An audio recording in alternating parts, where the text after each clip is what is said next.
And we are live. Hey, everybody, this is Roberto Blake. Help you create something awesome today. Welcome back to the YouTube channel. Today, we're going to be talking about YouTube analytics. We're going to talk a little bit about the YouTube algorithm, content strategy for small YouTubers, and how you can better understand the YouTube algorithm as a small YouTuber by specifically understanding your analytics. This live stream is probably going to be a 90-minute to 2-hour free workshop. We'll answer some questions from the chat. If you're watching the replay, make sure you hit the like button, smash that like button for the YouTube algorithm.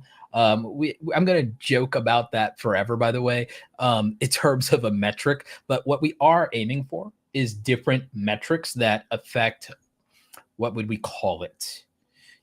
Viewer enjoyment is what I believe YouTube calls it. When I talked to the head of YouTube's product development for search and discovery, that'd be Todd Beaupre, who sometimes drops by in the live streams. Todd, if you're watching, really enjoyed the presentation that you and Renee, and I believe it was Gwen, gave at VidCon this year. I was at VidCon about 2 weeks ago, and it was a great presentation about YouTube and the algorithm. Really liked what you had to say around things like tokenization. Me and Jim Lauterbach talked a lot about tokenization of metadata and of subject matter, and about all the different metadata aspects of the YouTube video. So very cool stuff. Main thing I do want to go in is to help you understand some of the basics initially of what you see in YouTube analytics and how to better use it to better yourself as a creator. But you really should think more about the audience and the psychology of the audience. And I talk a lot about that in a lot of the presentations we do here on YouTube. A really good example of this being how much I talk about the concept of the audience avatar. And I believe it was in this presentation that we go into. Actually, it's not this particular presentation. It's another presentation we actually have where we talk about the audience avatar. Let me see if I can bring that presentation up. It might be this one. We talk about Ikigai, and that definitely helps you with market fit. Audience avatar, yeah. So we talk about the importance of looking at the psychology of your viewer to understand who that viewer is and what their preferences are. Now, when we combine understanding exactly who our audience is and how this applies to them, it helps us with topics, titles, thumbnail, and timing. And we are going to know how our audience preferences their content, what their priorities are, what their biases are. It becomes really important to understand the psychology of the viewer. We got Renee Ritchie, the YouTube creator liaison, says, hey, Roberto, good seeing you at VidCon. Yeah, I'm sorry we didn't get to talk more, but definitely was great seeing all of you there. Really good stuff. But yeah, audience avatar becomes really important. If you understand the audience avatar, you can better understand exactly what you need to do. Now, the YouTube analytics here can help you with some of that. If it's a little complicated or abstract for you, then I would argue that the YouTube analytics help quite a bit with that. Now, something I teach creators is I did come up with a clarity framework for creators that helps kind of break this down. What are your, so understanding your audience, where your audience's core values, and do you represent those core values? What look and feel would appeal to them? What do you understand about your audience and their psychology? What would help you have a strong reputation with them? What would allow you to stand out with individuality? How do you build trust? What does the audience get out of all of this? What do they yield? And we'll come back to the clarity framework and the audience avatars in a bit. But if we go into our YouTube analytics, you get some indication of some of this if we get past the overview and we get into our overall audience. I do want to preface something really important. I believe that the only indicator of your active audience and your loyal audience is in the audience tab numbers that specifically are around the concept of unique viewers. I believe unique viewers over a 90-day period to be your actual overall audience. And I believe returning viewers over a 90-day period, regardless of what content they watch, to be your loyal audience. So I actually believe that this is the only indication, in my opinion, of your channel's health. I do not believe that view to subscriber ratio is relevant. I don't believe it exists. And I don't feel that we have any data to support the idea that YouTube prioritizes sharing your content with subscribers. From our understanding, it actually only goes off of previous watch history, user behavior, and the ability to predict what viewers will watch next. So from that perspective, you want to go to the audience tab. I would use the 90-day period cycle because I just believe it is more representative data. I don't like monthly data. I prefer quarters, and I believe it's just more representative of everything and over patterns over time. A lot of people, you know, they feel, I would argue, like they're negotiating on their 30-day views. That's why a lot of them focus on the month. I focus on quarters, but I'm much more business oriented. So I would focus on quarters, you know, quarterly taxes, quarterly revenue, quarterly budgets. So I would look at that sort of thing. Now, the really good data here in the audience tab, besides your unique viewers versus your returning viewers, is I would argue that this data also gives you a good indication of the number of, if you subtract unique viewers from returning viewers, and then you kind of measured that against how many subscribers you actually got, I feel like that's the better way to figure out the conversion rate of your content, which if it's more than 1%, I would say that that was actually pretty good. So if you got 100,000 unique viewers after you subtract returning viewers, I would make the argument that if you got 1,000 new subscribers out of that, you had a 1% conversion ratio. And I would argue that that's actually really good and that that's pretty healthy, to be honest with you. Returning viewers, if you have less returning viewers than unique viewers, it's actually going to be the norm. But if you don't feel like, oh, why aren't half of my overall viewers returning viewers? Why aren't that many people loyal? I would argue that you have a lot of growth potential. If you don't have half of your viewers being returning viewers, you have a lot more potential to grow and reach new people and turn those viewers into subscribers. Subscriber counts do not help you with views. It's the other way around. Views would help you get more subscribers. Subscribers should be looked at as a status metric of people supporting you. And that's how I would view it. It doesn't have an algorithm-based benefit. So do not look at subscribers. And I'll prove that point in a bit with a few things. Notice the lack of percentages in terms of notification bells. And then look at the watch time from non-subscribed versus subscribed.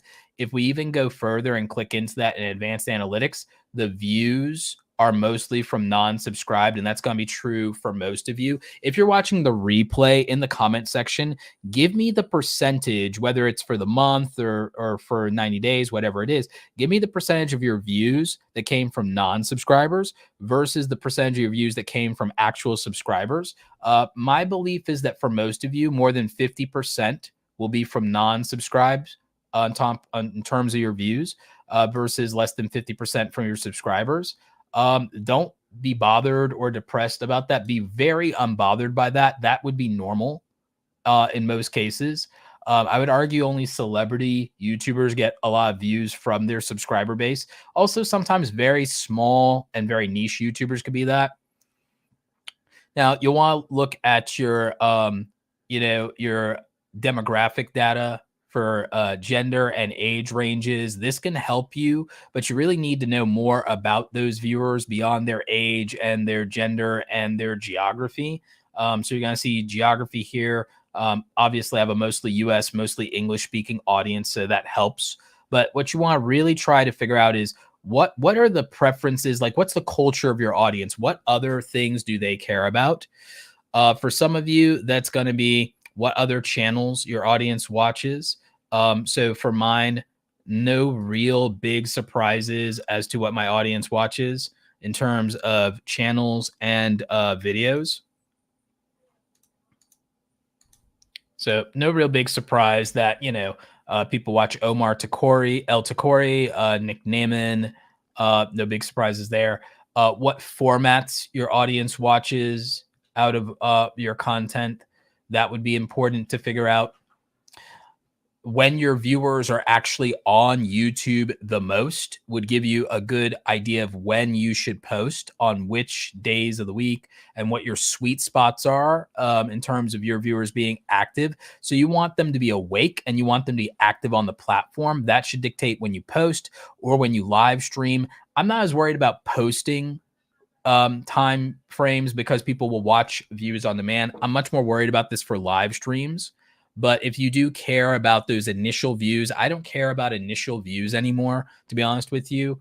But if I was ruthlessly optimizing for the most views possible, maybe I care about that. So I would post in that window, and in your YouTube analytics, this will be specific to you. And the brighter this is, the more of your audience is on YouTube at that time.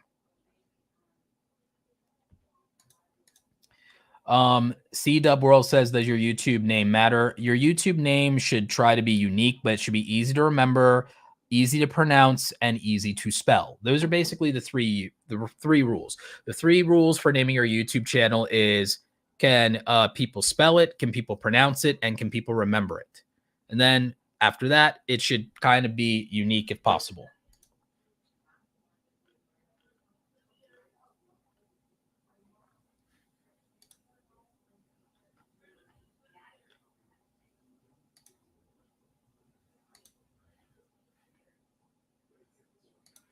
Yeah, most of you in the chat are saying your views come from your non-subscribers. Yeah, I would believe that.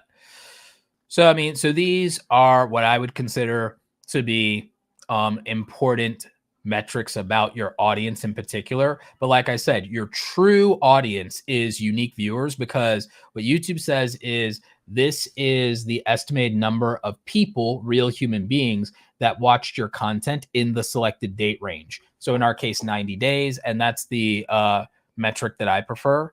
It's also one of the more accurate metrics for YouTube is 90-day cycles if you want to get patterns. So then beyond that, we really want to go into the content tab for analytics, not to be mistaken with the content tab where you can access your individual videos. And so the content tab is going to be broken down by type. You can look at all of content, which will give you a completely different panel. You can look at just video uploads. For me, I haven't uploaded in a while. This is my back catalog, but you can really see the difference and the spike in views over time if you upload versus when you don't. That spike also includes impressions. So very powerful there. Now, I've only posted a short in the last 90 days once, just like a regular video. The majority of my content over the last 90 days obviously has been live streaming. And so for me, that's where my average view duration is coming from. That's where my impressions are coming from. That's where my views are coming from. Now, eventually, I will alter this to regular videos more often, maybe even some shorts, but I'm not too worried about it right now. And then as you can see, this is kind of the data around all videos in the cycle. But you can see the publish counts in 90 days. It's been 14 live streams. I would actually like it to be closer to, if I had my way, it'd be 6 to 12 live streams a month is what I'd like. So I'd kind of like to turn some of these numbers higher, but I'd like to turn these not into the 90-day numbers, but into the monthly numbers. And if I do turn all of my current 90-day numbers into monthly numbers, I think that'd be very healthy for me. And I can hit those numbers. I just have to literally just post more often. That would be the answer here. So instead of posting like 16 pieces of content in a 90-day period, if I do that in a 30-day period, it's going to be much better for me. And, I mean, that's somewhat obvious that that would be better. You guys, can kind of do math on that. More frequent updates and post across your formats, going to be healthier for the channel overall. The breakdown also will tell you how viewers find your videos for those different formats. It'll also tell you what the best performing videos out of that format are over the last 90 days. So you might want to repeat some of those types of themes or topics if your audience is responding to them. So that would be a way to also develop your content strategy, is go off of the best performers in the last 90 days, do more things like your top performers, do more things based on, oh, here's the traffic source. Oh, live streams for me dominate suggested videos. So that's actually a win there in terms of that type of algorithm. My regular YouTube videos dominate more in search than anything else. And then it's more diverse after that with browse, suggested. External for me is mostly Google search as well, as you can see here. And then it just kind of varies with it being mostly other search engines. So that's for regular videos. I doubt my shorts, the little bit that I do with shorts. Oh, I'm shocked. For shorts, for me, 51% of it's the shorts feed. Now, a lot of my stuff gets swiped away, but I don't make shorts as much, and I'm not really optimizing for my shorts to do perfectly in performance. But there is a lot I could do to work on that. There's a lot of really good advice from Jenny Hoyos around that on my friend Jay Klaus's podcast, Creator Science. I actually got to meet Jenny at VidCon since we both are with the OpusClip team. So again, you would use this to help you with your strategy and optimize around your traffic sources per format. So for me, again, regular videos, I would make more search-friendly videos. Search-friendly videos, especially tutorial-based things, do really well for me. And so you would look at things like that. For live streams, that's where I went and suggested.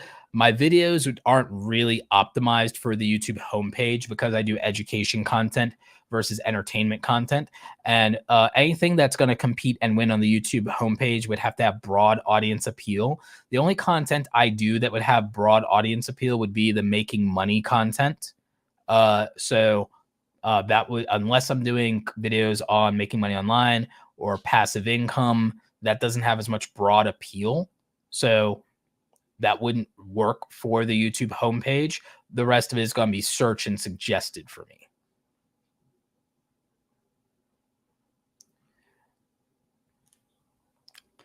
So then we have the revenue tab in YouTube. It's going to tell you your estimated revenue for that period, but it also is going to break down the different types of monetization options. If you're using YouTube Shopping affiliate, there's an opportunity there with plugging products.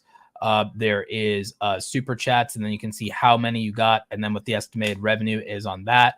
You have the links and click-throughs and impressions for your products if you connect your online store to the YouTube shopping feed.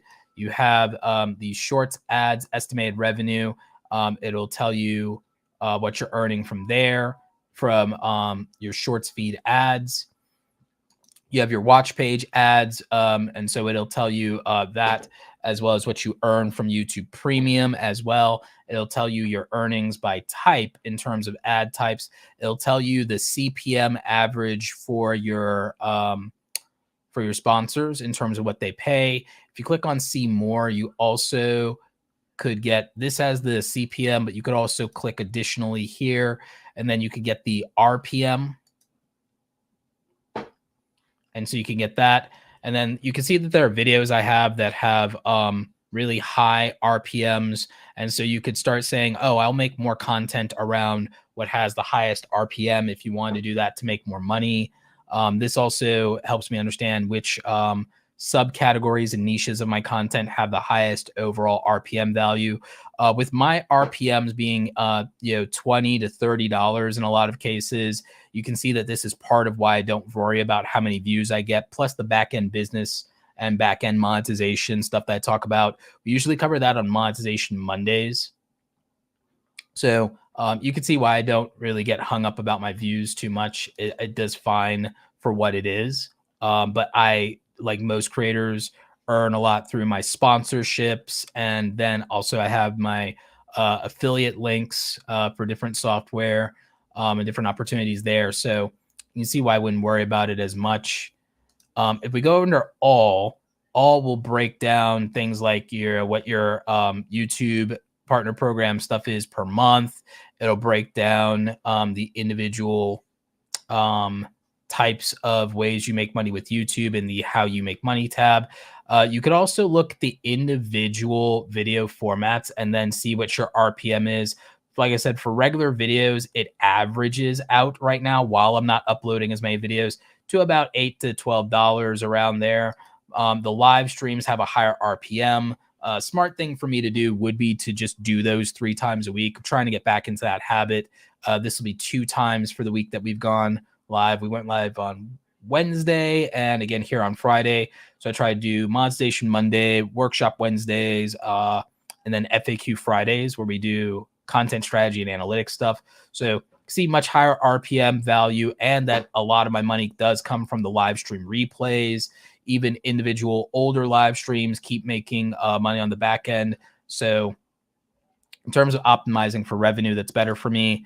My RPM on shorts is good for what shorts are, but I don't make shorts. Maybe if I made more shorts, for me, my short strategy probably will be weird YouTube facts, best ways to make money online, and also free websites you didn't know about. So best free websites you didn't know about. Those are the kind of things that for me would probably do well in shorts. So I'll probably optimize around those.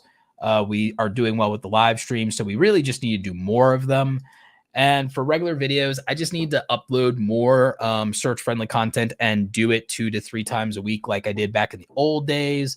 And then we'll be back in business there. So again, this is a good way for you to understand what's going on with your revenue. You have the overview tab in YouTube Analytics.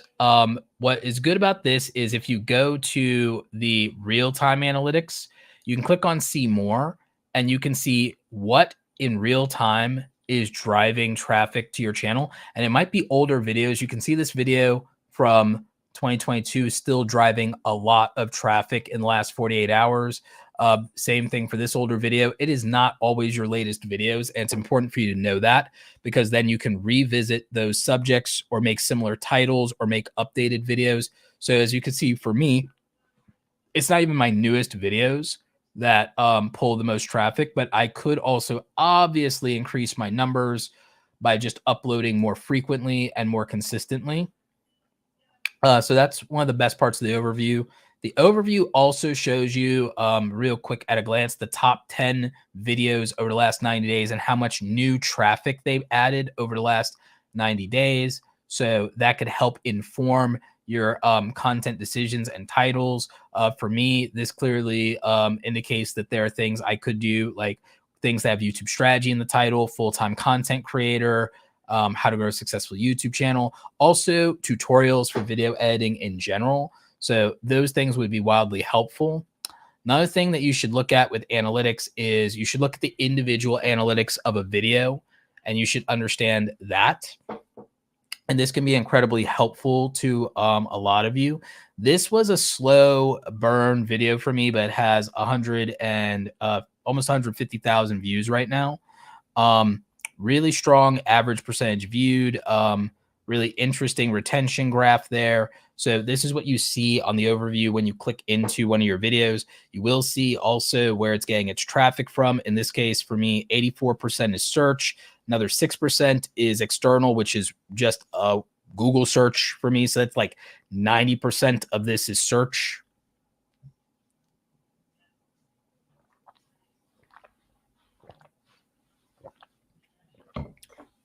So if we look at the reach on this, again, we can see the breakdown of the traffic sources, and we can see that most of this was search, not algorithm views. So it didn't do as well as suggested or the homepage at all, but it still was a 100K video.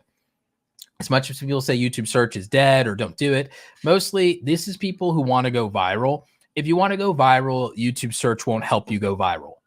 But going viral is dumb because most people can't do it. And when you do, good thing you went viral, because the CPM and RPM value is low, and most things that go viral, you can't sell merchandise and you can't sell anything off of it, because most of the people watching that will never buy anything. They just want free content. It's mostly young people, it's consumers, might be people in other countries. So it's really going to be, and I hate to say it, it's going to be a broke audience instead of a buying audience. If you're just trying to be an influencer and an entertainer, especially if you're in your 20s or your teens, and you don't really care about business, you just don't want to work a day job, I guess that's okay. But if you're over 30 or just turned 40, you might want to lean more into thought leader content than influencer content. You might want stuff with longevity and that can just keep getting views over and over. You stack that up. So it's kind of like how the fact that young people get really excited about like options trading and crypto and things that can, young people optimize for get rich quick. Older people will optimize for slow and steady wins the race. And I'm generalizing there, and it's no offense to any young people. There are some young hustlers who watch the channel every now and again, but I know that most of you are over 30 and you get what I'm talking about. A long tail plan that will work beats swinging for the fences. So the older you get, you get it to be okay with taking singles and doubles instead of trying to knock it out of the park and get a home run every time. That's for people who are very young and very emotionally driven by that sort of thing. What I would say is click-through rates get interesting. Something can underperform drastically up front in the first 90 days and then win after its first 100 days. As you can see, we went through barely getting a 1% click-through rate to getting double-digit click-through rates on this. And the thing is, it does sometimes just take YouTube a while to find the right audience for something, if it's not obvious or if it's not on trend or seasonal or picking up on timing.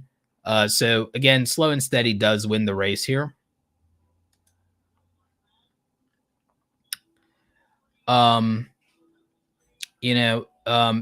The audience for this is about what you would expect since it's a video editing tutorial.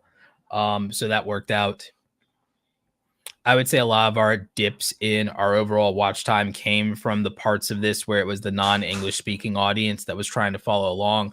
And you can see that over 97% for this or so was not even on views, was non-subscribers. It was non-subscribers yet again.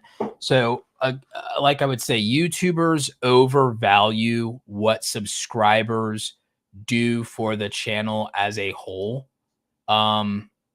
If I look at my channel over its lifetime on views versus subscribers, as you can see here, in the lifetime of my channel, 80% of all of my views have come from non-subscribers. 33 million of my views came from people not subscribed to the channel, and only 8.6 million came from people subscribed to the channel.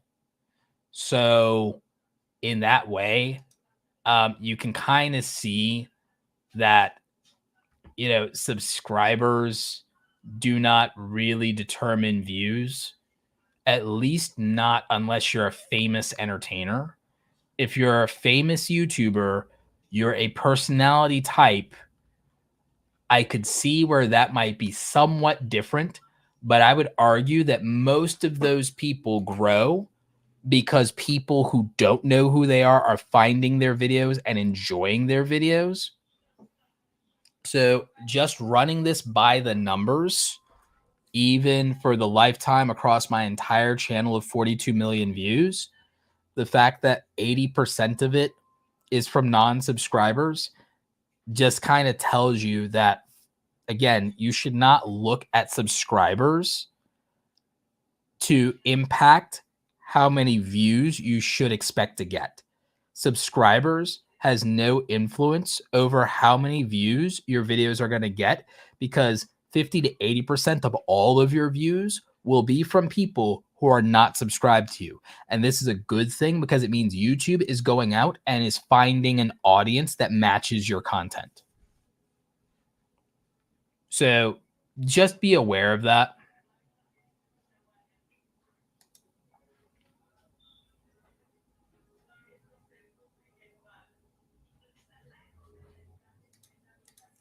Katie Ukulele says, hey, bro, there was a question today on vidIQ's Facebook page. Not posting for a period kills a channel. Essentially, that's false because your evergreen will keep your channel.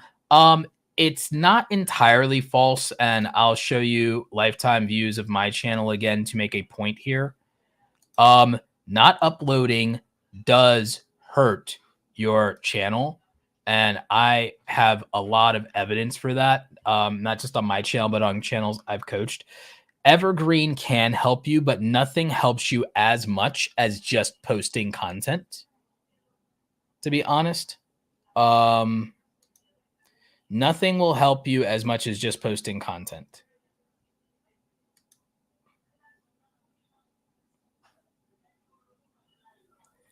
So, if we look at my views over the lifetime of my channel, and we look at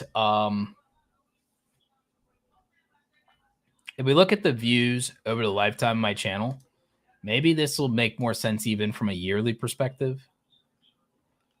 So if we look at the views in the lifetime of my channel versus videos published, there's a direct correlation between posting more and getting more views. And it's not even close. So there is a direct correlative after the initial like breakout phase of hustle for me. So after the breakout phase of hustle, grind, my views over the lifetime of my entire channel have always been in proportion to the amount of content that I publish. And so, yeah. Roberto, the question is in regard to like a week. A lot of people think a week or two is an issue. Anything past 2 weeks will hurt your channel. Anything past 2 weeks will hurt your channel in terms of gaps. So again, in proportion to how much consistency I have over, excuse me, a week does often impact the correlative in overall views to my channel. Anything longer than anything longer than 2 weeks has an impact. And it's not algorithmic entirely in the way that you would normally think of it. And here's another graph for you. It's not in the way that you guys would think of it. It's that if you stop uploading, the viewer behavior of your audience changes, and it's supply and demand. And if they start watching someone else more, then that person gets recommended more. And it's just kind of hard to dig your way out of that. And everything is video to video. Everything is video to video, but the recency, and you can test this as a viewer. Most of you need to study YouTube more as a viewer than as a creator. If you want to understand YouTube, be a viewer of YouTube more, but don't just view casually and don't think about it. View intentionally and think about it. Like I make a burner account to watch things and to change my algorithm. My own YouTube, I don't have activated an algorithm on my main account anymore. I created other accounts that I can watch from. Like I watch from my other channels, for example, so that I can have an algorithm there so that I can go, now I can see how this behaves. So the thing is, on my other accounts, I'm not even subscribed hardly to anybody. I'll subscribe to like 5 accounts, and that will not be what I get promoted on the YouTube homepage at all. Not really. I will get things based on what did I watch on that device in the last couple of days, and all my recommendations will be based on that. Right now on my own on my own phone, I don't have recommendations. I have to search or go to my subscribe, because I turned off on my main device, I turned off my algorithm. So, I don't even watch stuff like that. Now, what I'll do is I'll switch into another account and I'll watch from there. And I'll watch on a special account that I made for me watching YouTube on my TV. And I have YouTube Premium. So I have YouTube Premium for everything. So I'll use that to study how recommendations go with me as a viewer. And then I'll understand how YouTube's promoting stuff. And I learned that it's all based on my watch history and how much I watch something, how often I watch something, what device I watch it on. That's what made a difference. So if you stop uploading, a viewer's viewing behavior changes. And if their viewing behavior changes, then so does the recommendations around your content. So you can see that when I upload the least, and then this one where it says I published a lot, I didn't publish a lot. I scheduled a bunch of videos, that one. So that's a little different. But the more I publish, the better my views often are, at least month to month. Generally, there are exceptions versus the rule on that. But if I publish, a healthy amount of videos in a month, my views tend to do better. And if I wanted the most views possible, it's publishing around an average of 18 to 20 videos in a monthly period, which for me would represent publishing, I would say 3 to 5 times in a week. 3 to 5 times in a week is the sweet spot for my channel. If I do that, then my channel will get like 500,000 views. If my channel gets 500,000 views, then my channel tends to get more subscribers. Let's see.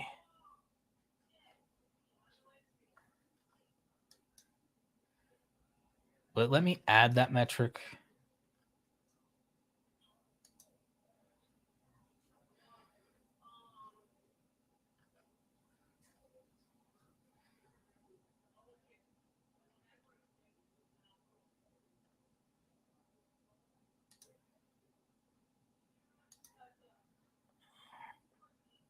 Let me see something.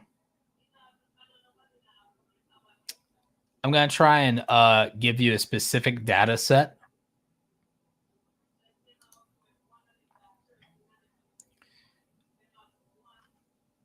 I'm going to try and create a data set where our metric is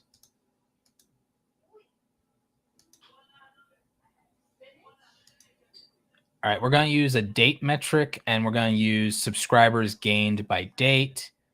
We're going to use lifetime.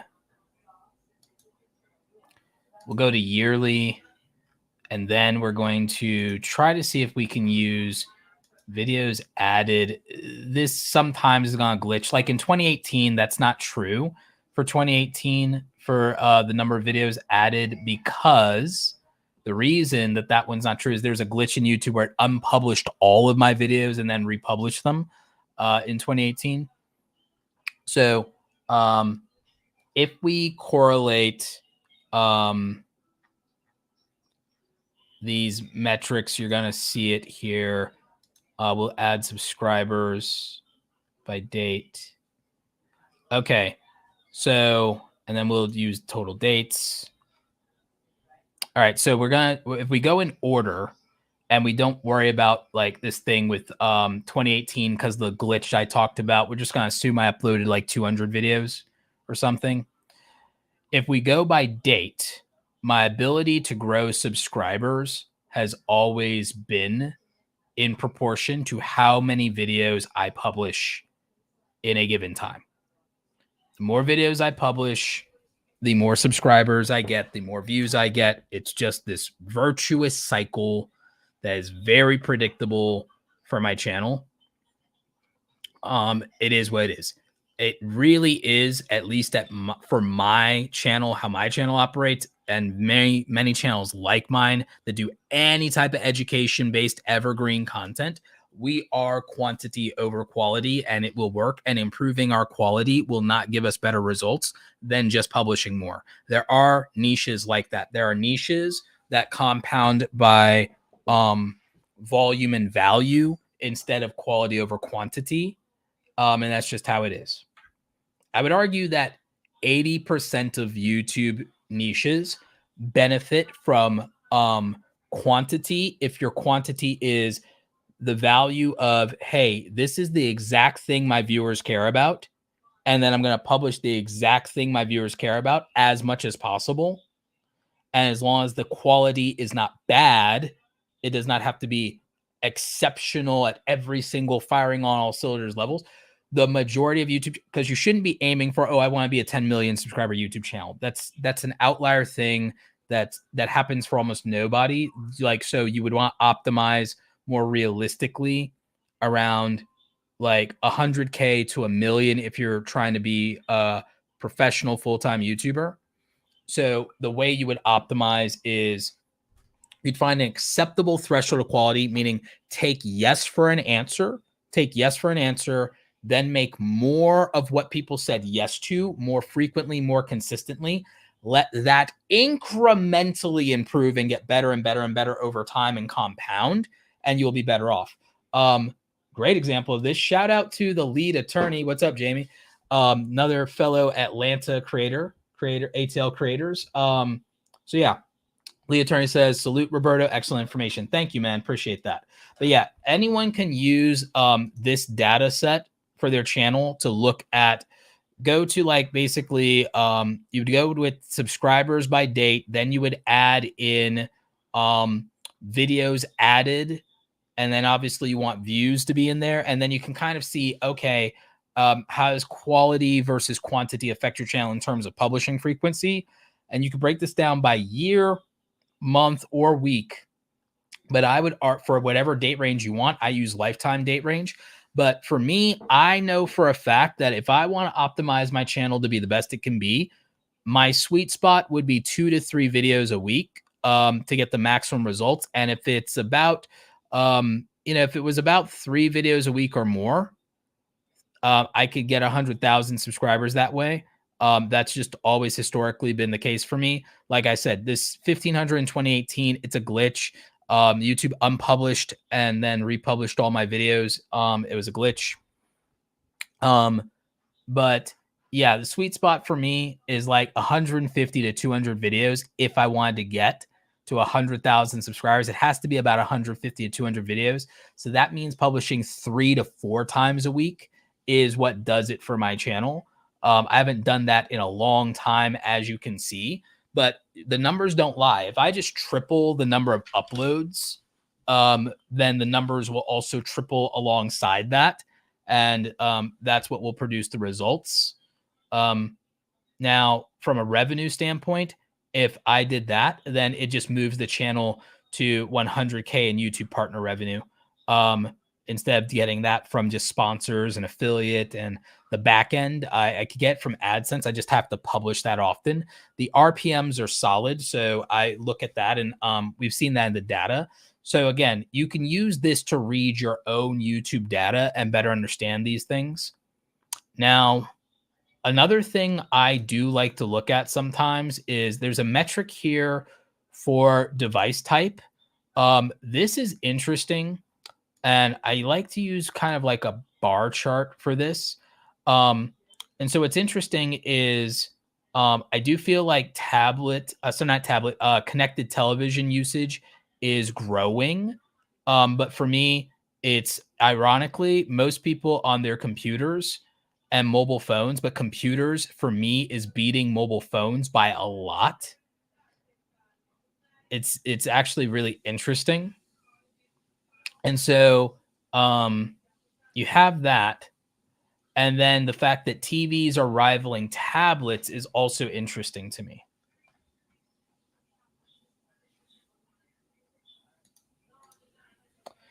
Misty Girl Fur 2 says, hey, Roberto in chat, 15 to 20 videos a month is a lot. Although, is it fair to assume low to no edit vlogs or education streams, VODs could fit the bill? Educational streams, if they have replay value for the viewer, you want optimized for value for the viewer. 15 to 20 videos a month at my level is doable if I do one of a couple of things. One, it's not that they have to be vlogs or low to no edit, although there's ways to do that. There's ways now with the AI editing tools in Premiere Pro to where the jump cuts will be edited, which is all that's really needed for a lot of my stuff. Then with templates, you can fill in certain supplemental items you need. It doesn't have to be as much B-roll as I've liked to do in the past. That's overkill. Given the retention, it's not necessary. More edits on things like tutorials are necessary sometimes. So I would do more tutorials, but keep them shorter, which means they're like tight, like under 5-minute tutorials for video editing are something people really like because they're like, oh, no fluff, and I got my results. Boom, they love that. So I got 148,000 on the green screen tutorial. So for me, it'd be, okay, do a tutorial video once a week. That's my heavy lifting. Maybe spend on those videos 5 to 10 hours once a week. Do those, okay? Then per video. Now, then with the rest of the week, not spend nearly as much time editing, especially eventually with me, I'm just going to outsource the editing. Like I said, once I train my brother, he's taking Hayden Hiller Smith's Edit Like an Artist course. Once he's done with that, plus some tweaking and stuff from me, then he'll start in on some editing. I might start him out with some members only content. We might even experiment with bringing back some content for another channel of mine to get him up to speed. Then he can be trusted with main channel edits. But in the meantime, I would just move myself to doing edits that are for videos. I would do a little bit low lift editing, but with the AI now, Adobe Premiere's AI takes 1 hour off of my old editing workflow because it eliminates. Actually, it takes about an hour to an hour and a half off my old editing workflow because the new Adobe stuff is so good that it can edit all my jump cuts by taking out all my silences, by transcribing the video, getting my transcript of the video. It can edit out all my dead air and silences. So now I don't have to watch through for that for the video at all. It can optimize my audio with a couple of clicks, so it's easier to do the audio mastering than it's ever been. As long as I used one of my better microphones, it'll be okay. So that's great. And then because I've pre-selected my background music, I don't have to hunt for it. So no more artistic choices. I've just kind of picked the soundtrack for now until I get somebody to produce all my in-house music. I've just kind of picked what I want for right now. And so boom, all of a sudden, I've already got my selects. So not a problem anymore. I don't have to worry about it. So with my selects, for my audio, I don't have to make a decision. There's no decision creep. So all that's left after that is my motion graphics text, which is a template that I use that you guys know and love. Insert any graphics or charts that I want or need to make or any screenshots that I need. That's the tedious part. If I buckle down on that, that'll take me 90 minutes. So the thing is, my editing workflow for a 20-minute video could be under 3 hours now if I decide to be strict with myself. So if I have to get out 3 videos in a week, then for me, if it's 3 videos in a week and I hold myself accountable, it'd be 10 to 12 hours of editing. The filming at worst is 3 hours for that content. At worst case scenario, it's 3 hours for that content. Worst possible case scenario. So it's 15. So it's about 15 there. Now, what would jam me up would be if I do a tutorial video, because a tutorial video is going to be 10 hours. The reason, though, that I can do that, though, is I'm already so deep into the things I talk about. I don't have to do as much research, and I don't have to write a script. I only have to write an outline because I can use a lot of my lived experience on this, my existing own data and case studies that I've already put together, because I'm a coach and a trainer. And I can also reference points that I've made in my own speaking engagements and presentations where I've already done the 20 hours of prep for those presentations on stage. And I do a different presentation on stage every year at these different conferences that I go to. So I've already done the 20 hours for like 8 different presentations that I give a year. So I have those things that I can lean on.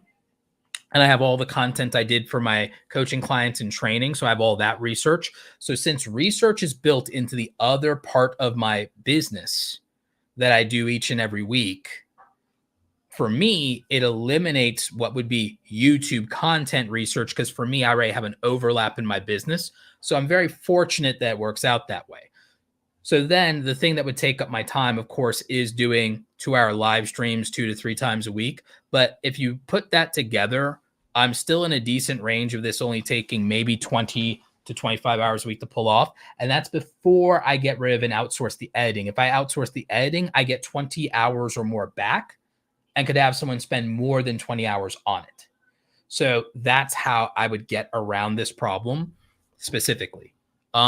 Now, I could also do some low lift content that would be closer to a 15-minute video that can take 2 hours of editing to get out.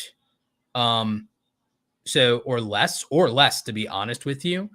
And so that could be done. A lot of that would be either 6 steps or 15 tips video. And those are like actually easier to crank out. Batch recording those, which I did a video about batch recording, makes that easier on me as well. Those are listicle style videos. Listicle style videos are much more low lift and easier to turn around. So I could do that. It requires less customization for those as well. So, and those perform very well on the channel, by the way. Those perform very well on the channel. So for me, in fact,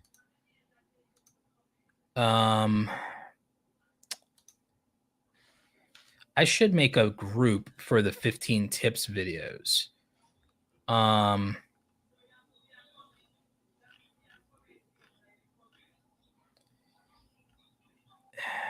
There's a way to do grouping, believe it or not. You can, hang on. You can create groups, create new group, 15 tips. And actually, I can show you this in real time, basically. So if I look for videos that have 15 tips in the title,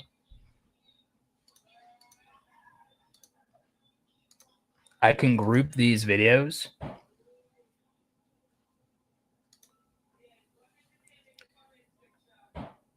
And then I can get data on just those videos. Now, also,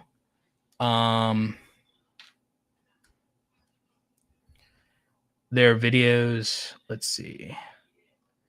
There are videos I missed that had that. Yep, that's them now. So yeah, I should do more of these 15 tips videos. I probably should have done 100 of these by now, but I can look for just data on my 15 tips videos and see how they performed. Yep. And there's not that many of them, so even the bar chart's actually pretty cool.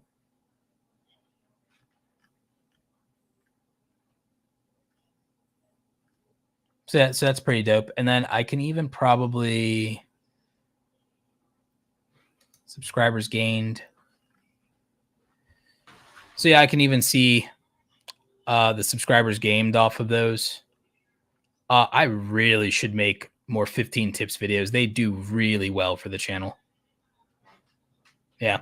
So if I even did, let's say a 15 tips video every month, for sure, that's a good format for me.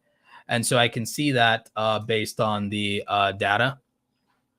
So this is very promising, as you can see here.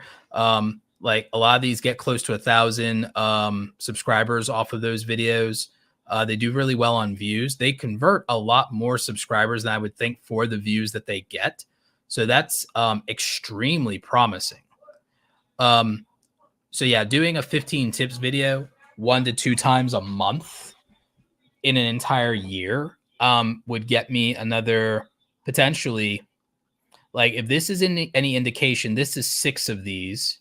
So if 6 15 tips videos is worth 4,000 subscribers, we'll round it down, 4,000 subscribers, and I did, 2 of them a month. 2 of them a month is 24, so that's 4 times this. So that's worth an extra 16,000 subscribers in a year just from doing those 24 videos. So that's not bad in terms of an outcome at all. And I can now see that because I did the data and I created a video group. I created a video group around that particular data. If I do another, if I create another group, and let's say I create a group and I called this one new YouTuber / small YouTuber. And then to add videos, I went with small YouTuber in the title.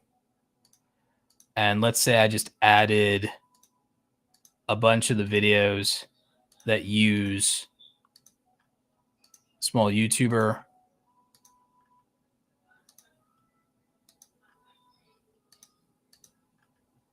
And then I'll go back and I'll like add the videos that say new YouTuber. And then we'll get the data.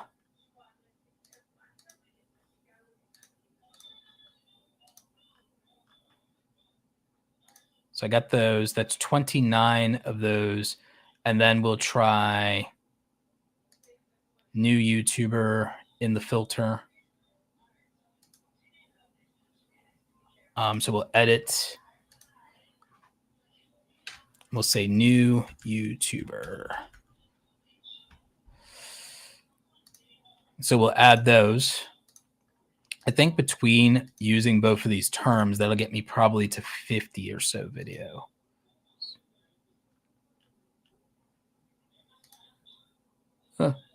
Surprised I don't have, maybe about 40. Surprised I do not have more of those. I should. Should make more of those. So this is 36 videos. And these 36 videos were worth 37,000 subscribers. So that's actually smart from a strategy standpoint of like, oh, what if I just made more of those?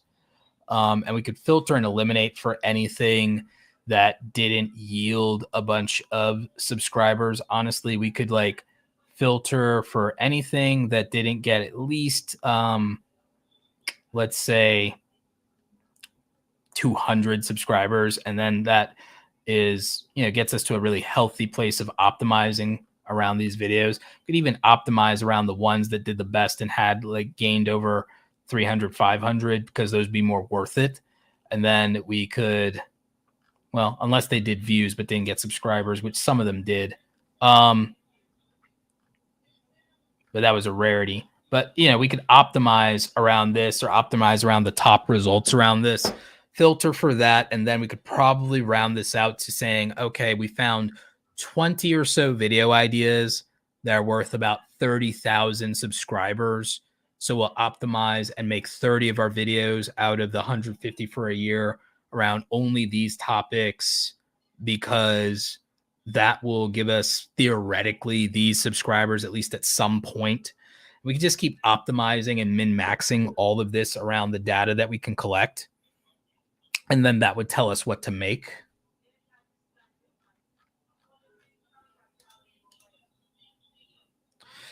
Three Legs asks, is it worth it just to have a shorts channel? A lot of people do. Financially, I don't know that is, unless you're wild and crazy about it. If you can get views on it and you upload like 6 to 12 shorts a day, I could see it making money at some point.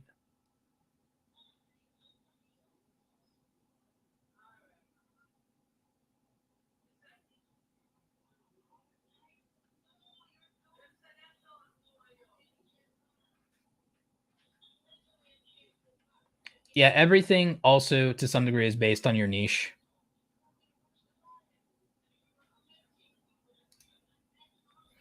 Do you remove comments with things saying like this is repeat comment or content, or just leave them? If I reply to those, I usually say clearly you didn't watch the video, because when people think my content is repetitive, number one, it's educational. If you're bored and you don't like consistency, then I don't know what to tell you, because if you think that like education content is repetitive, try success. Success is boring as hell. Success is min-maxing, and it's like, it's not fun. Anyone who's played World of Warcraft at a high level, you know it's not fun, right? Winning ain't fun. If you're trying to like game hard like that, there's no fun in winning. It's min-maxing. It's math. It's macros. It's math. It's shortcuts. It's collision boxes. It's timing. Like, what part of any of that sounds fun? It's repetitive. It's repetitive. It's tedious. You ever take martial arts? You ever have to sit there and take a test for your belt exam and have to sit there and do the same move 1,000 times to master the kata perfectly and get the movements, the timing, and the formations right? It's boring. It's boring. Success is boring. Like, there's a handful of people who get to have a lot of fun being successful. Now, the benefits of success, those are enjoyable. Those are fun. Getting the perks and getting the things that come from success, that is fun. The process by which success is achieved is rarely fun. Ask any athlete how much fun it is to do do a 10K 5 times a week to get into shape. Ask them how fun it is to train for a marathon. It's not fun to train for a marathon. It's not fun to train for a 5K. It is miserable in most cases. It's not fun to go in and do your weightlifting and do your weight training. It's not. Like, success itself, the process is not fun. Basking in the results of the process are. I do feel, now there are some YouTubers who they do have fun, or I think a lot of that is they're convincing themselves, or they're selling that idea to the audience for relatability purposes, not to sell anything, but the dream, a lot of it is A, people are convincing themselves, or B, they want to encourage this for any number of reasons. But the thing is, the idea of having a lot of fun doing, I'm not saying it's not enjoyable, and I'm not saying it's miserable. I'm saying that when you get to unless you get to just be your personality all day, and you get to make $50,000, $100,000 a month being your personality, or $20,000 a month being your personality, or whatever your number is, whatever your thing is, or doing it playing your favorite video game, in theory, unless you're that, and that is still a fraction of the percent of all the fraction of percent of successful YouTubers, by the way, most people, if they're winning, it's not because they're having fun. They're having fun because they are winning. They're not winning because they're having fun. Does that make sense when I say it? Does that make more sense what I'm saying? Because making what works is not as fun as making what you want. And most people do not succeed making whatever they want. It feels like a lot of people succeed doing whatever they want, because YouTube has this thing called pre-selection bias. And when you go to the homepage, you will only see outliers. You'll only see outliers. Less than 1% of YouTubers have a silver play button. I'm halfway between silver and gold. So less than 0.5% of people are at my level. Like the people at my level, it's like 0.4% of all creators are at my level. And the people that have a gold play button is like 0.2% of all the YouTubers. It's like 0.2, 0.3. So like that's rare air. And most of what you see on the YouTube homepages is people 1 million or higher or on their way to that. So you're literally watching like 0.1 percenters on YouTube all the time. So it makes it look like everybody is the people that are winning and having fun doing it. But a lot of the actual success in YouTube is the YouTube middle class. And the YouTube middle class is not about having the most fun ever. It's having your fun offline outside of YouTube with the lifestyle that YouTube provided you. Yeah, Hermosi has a similar take. Success is fulfilling, but not necessarily fun. Now, I would agree with a lot of that. And again, it can be discouraging for some people, especially if you're younger. If you're in your 30s, you're used to this and understand all of this. If you've ever been an athlete, you understand this already. Because I was a track and cross country runner, right? I was track and cross country. I was long distance. I could do middle distance, but I was extreme long distance. So I do the 5K. My best 5K time was 18:18. My best 2 mile time was 10:26 for the 2 mile. My best mile time was 5:15. Never broke the 5 minute. Pissed about it every day. Biggest regret of my life is not breaking a 5 minute mile. So I was like a distance runner. I was hardcore about it. There was nothing fun about every day going to practice and doing the 100 flutter kicks, the 100 leg lifts, the 100 crunches, and then having to do the 8 laps and then do the bleachers. There was nothing fun about it. The fun thing was riding the bus with my teammates. The fun thing was hanging out when the girls' team would braid my hair. And the fun thing was celebrating with my friends when I got my medal for being a second team all county. The fun thing was getting my medal and my plaque for being captain at the award ceremony. The fun thing was having my leather jacket. The fun thing was on Fridays wearing my track uniform and repping the school colors and getting respect. That was the fun thing. The fun thing were the perks involved and the results and the rewards. The process to attain those things was not fun. The process to attain those things was not fun. But the spoils of victory, the spoils of war, that was fun. And YouTube is very much like that. Like YouTube is very much like that. There are exceptions to that rule, but mostly those skew to people who are very young. A lot of them don't have families, and this is their whole personality, and it's the thing they wanted to do since they were 12 years old. This platform was built when I was like 22, 23. So I didn't grow up with it. So I don't have the emotional investment. Now, if you grew up with YouTube, your perspective will be different. If you grew up with YouTube and you grew up watching YouTubers, you grew up worshiping YouTubers, they were your heroes. You wanted to be like Markiplier or PewDiePie or now Mr. Beast or something. If you grew up with YouTube, your perspective will be different.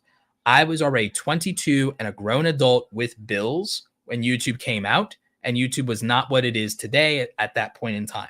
So my feelings emotionally attached to this will be very different than somebody who grew up with it. So I hope that makes sense to people.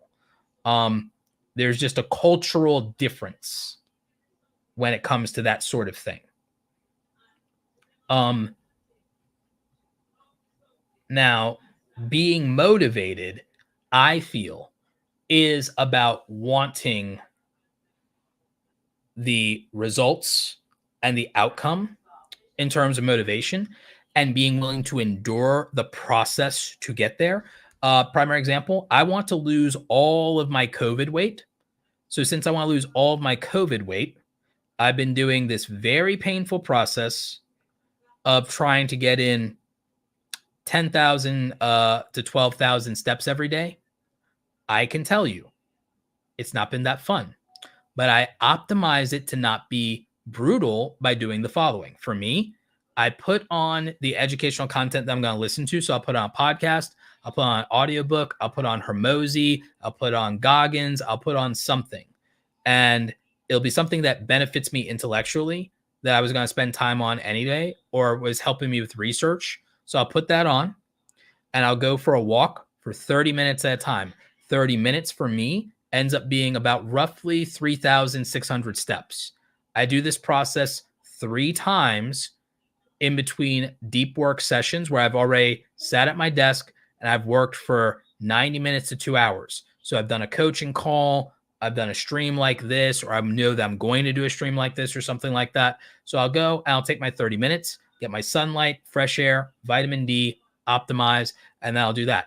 I'll listen to that stuff in the background. I'll go for my walk. Sometimes while I'm doing that, I'll still also do my research same time, hit up ChatGPT, have it put some outputs for me, have it put together some information for me that I'm going to then research further, optimize stuff with that around things like even optimizing my stock portfolio. I'll sit there. So I'm getting maximum benefit. I'm sitting there listening to podcast information on autopilot, putting inputs in the chat GPT that I'm going to look back up later, putting inputs in the chat GPT for me to look that up later, or I'll be replying to YouTube comments and I'll be getting my steps in. So I'm getting 2 to 3 things of maximum benefit all at the same time. And it works out for me. I created a thing where, okay, this thing that's really difficult or challenging, I'm going to benefit and extract as much value from it as possible. And so you could think of YouTube in the same way. So for me, the way I monetize YouTube is I extract as much value from it as I possibly can. So the thing is, I make the process much less painful if I can. If I can, I make the process much less painful and I extract maximum value from it. But for me, like what I try to do is I try to say, here's the result I want. So I will do what I need to in order to get that result. So I will do what is required instead of what is desired. Now that's one you can use. Do what is required instead of what is desired. So what determines that for me is the outcomes I want and the data points that it tells me I need to do in order to accomplish that thing. So that's how I approach a lot of this. For me, I have to get back on my discipline because as you can see from the data we looked at earlier, I need to put out 3 times as much content. If I put out 3 times as much content, it moves the needle for me. And the difference is potentially another $100,000 or more dollars. There's a lot I can do with that. And right now I'm 40, like putting that away into the SEP IRA. I maxed up my Roth already. So putting that into my SEP, that's a really smart deal for me. If I max out my SEP, if I take the rest of it, and if it can't go into a tax advantage account like a SEP, or a solo 401k with a Roth option, which is also another good vehicle for that kind of thing, then okay, use it to pay taxes, use it for real estate, use it to buy back someone else's time to increase the outputs of the channel without increasing my efforts. Like there are so many ways that I can optimize around making more money, buying back more of my time, more enjoyment, more freedom, more security, more stability, improve the life of, my family and my friends. There's a lot I can do. So it's like, okay, so what does that require me to do versus, okay, left to my own desires. Oh, I might play this video game or do this thing, but it's like, nah, so it's more important, at least from my perspective, to do what is required of you versus what you desire to do the most. And I would say YouTube is the same thing. What is required to get the results in YouTube I want? What's required to get 100,000 subscribers? I'll do that. Versus, oh, gee, what do I want to make? No, what should I make that will get me the most subscribers? So the thing is, optimizing around the data here, I'd go, oh, if I want more subscribers, make more videos like this versus maybe videos that got me less subscribers. Maybe some of those were more fun or enjoyable for me to make, or I liked the edit on them. But if they didn't move the needle, I'm better served doing the things that get me the outcome that I want. So I will do more of what is required of me to get the outcome that I want versus more of what I desire to do. If I get it right and I buy back more of my time, I have a lot of room for the things I desire in life outside of YouTube. Or if I really desire to make a piece of content, but I know it's not going to help the channel, I can put it behind members only. And then it's not hurting anything. And then I'm still getting support for it from people who would pay for it. Some of you would pay for the content that I would want to make the most and share with people, but will not benefit the channel in any way. Or I could make it for another platform. I could put it on Instagram. I could put it on X. So, that's the thing. Katie Ukulele says, I still try to ask successful people what their definition of success is when I get a chance. For me, it's contextual of what the task is versus a blanket statement. But you could argue for all right, so there's a realistic version. A realistic version of, I'll give you a primary example. Is my YouTube channel successful? Do I make significantly good money from my YouTube venture? Yes, that's what determines the success for me of YouTube. For me, YouTube success, it has levels. Is your channel monetized? Then it has some success if it's monetized. Have you been able to be consistent on it to where you've put out a reasonable amount of content, like 50 to 100 videos in a year? That would be a version of successful because it's successful at you being consistent. Have you been able to acquire 1 million lifetime views on the channel? That's a version of being successful. Have you managed to get to 100,000 views a month on a channel? That's a version of being successful on YouTube. So in the context of YouTube, I can measure a lot of levels of being successful. 90% of creators never get to 10,000 subscribers. A 10,000 subscriber channel is more successful than 90% of all the channels on YouTube. There's 114 million channels worldwide. According to CEO Neil Mohan of YouTube, only 3 million channels are currently in the partner program, and that's with them lowering the requirements. A monetized YouTube channel is successful since 97% of global YouTube channels are not monetized. So that is a successful YouTube channel. Any channel that's got to 100,000 subscribers is a successful YouTube channel. Any channel that has made its first $1,000 is a successful YouTube channel. A channel that makes its minimum pay out threshold to where that creator gets a check from their YouTube channel in their direct deposit or mailbox every month is a successful YouTube channel. Is successful to different degrees. We could measure these and kind of create a ranking bracket of success levels 1 through 10 if we really wanted to, but they are successful to a degree. And we have an objective way to measure that and to put it in its proper place because we have the metrics. And I'm the keeper of the metrics, I guess, because I can tell you the percentage or the number of channels who have done XYZ. There's 114 million channels in the world. Right now, less than 70,000 have silver play buttons. So not even 1% have silver play buttons. Less than that have gold. I believe the current number for gold play buttons might be under 10. I have to double check. It's probably under 10,000 right now. I have the data in my own blog post on awesomecreatoracademy.com. I can give you guys a link to that in the chat.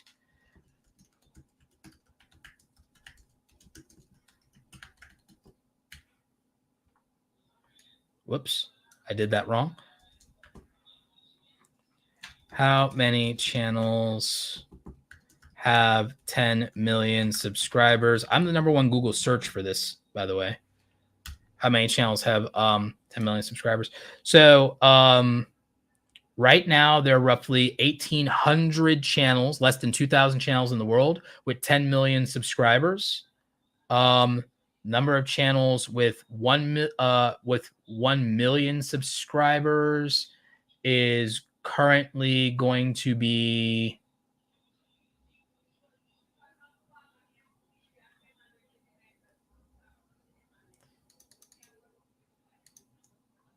less than 60,000 in the world. I'm sorry. It's less than 70,000 channels in the United States have 100,000 subscribers. Excuse me. Less than 1 million globally. So globally, it's less than 600,000. So globally, it's less than 600,000. So it's under 1 million. I just missed a zero there. In the United States, it's less than 70,000 with silver play buttons. And then in the world, it's less than 18,000 with 10 million. So if I was going to give you the numbers, basically what it would look like, I'm going to type it out for you. I can show you on screen too here. It's not a problem. Let's pull this over here, and then I can just show you on screen. And I'll just make this super big. All right. So here are basically the numbers that you guys would care about.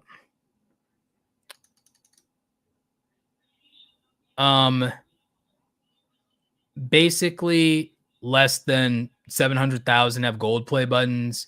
In the US, less than 70,000 have silver. In the world, less than 60,000 have gold. 1,800 have diamond, which is 10 million. So, I mean, basically, here's kind of the numbers you guys would care about. This is now 10 as of 2 months ago. 10 channels have 100 million as of 2 months ago. I'm working on an article for that. It's about 42 of them that have 50 million. 1,800 have 10 million. This is now closer to 60,000 that have a million or more. This is closer to 600,000. Shorts has been blowing that up. And then it goes from there. These were the January numbers. I will be updating this. But yeah, that's the breakdown of YouTube channels by subscriber count relative to January 2024. I'll be updating this with the summer numbers as close as I can. These will still be a little rough, but I have a spreadsheet tracking this right now. And I source this using a combination of websites and data that I have. It's a little convoluted, but a lot of it you can get through Social Blade and Playboard for most of it. The ones that you'd care about, you can get pretty easily. So again, for me, what is a successful YouTube channel? Technically, the YouTube channel stuff is more objective. In general, I try to find objective measurements of what success is or might be. So for YouTube, that's kind of what those metrics, I use is objective data measurements around, okay, here are some thresholds for success and accomplishment. 88% of videos don't get 1,000 views. So if you get 1,000 views, you beat almost 90% of all videos on YouTube ever. So there you go.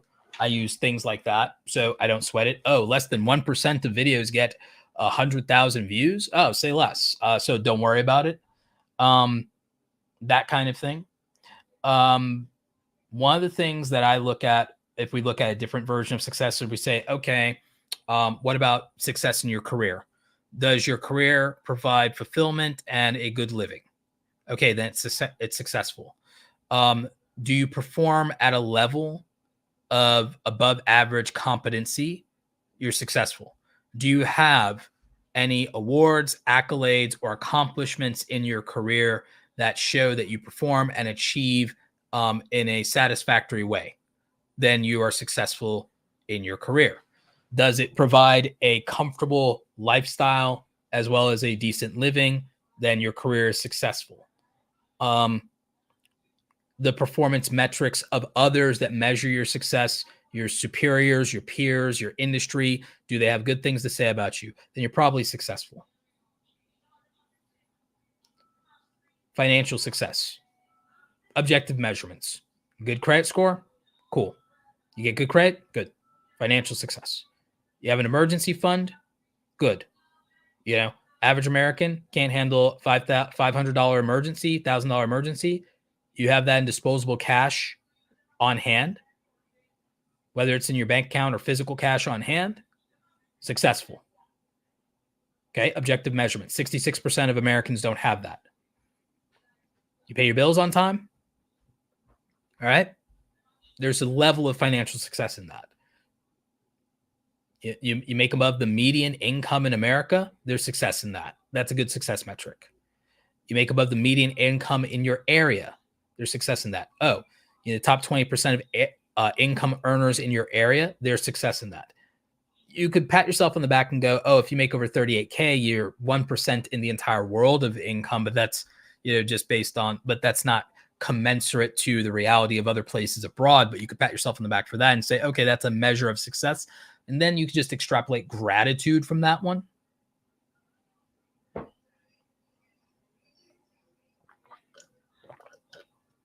So again, I prefer objective measurements of success because I'm not trying to subjectively create a goalpost that makes me feel better, because I'm not optimizing around subjectivity. I'm not optimizing around feeling good. I'm optimizing around objective performance. But that's me, and that's just part of like how I grew up and what my background. So I will go that way. That's why I love analytics. I love stats. I love deep dives.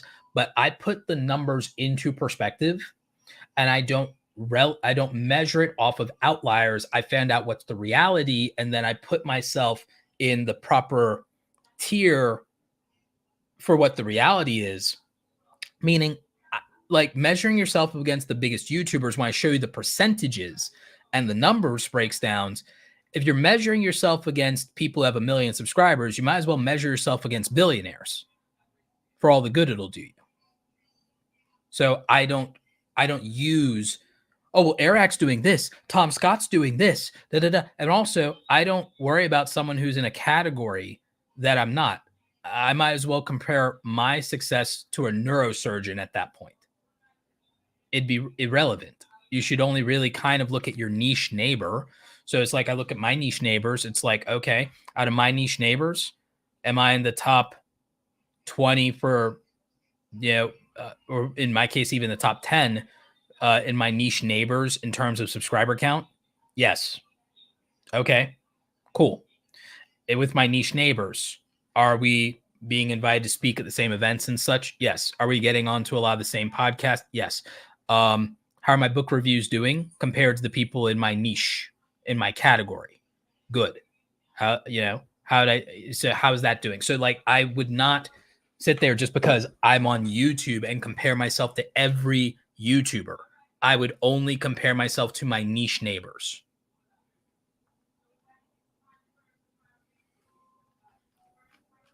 And that's if you're going to result to comparison versus objectively measuring your own improvement. And that's a big if.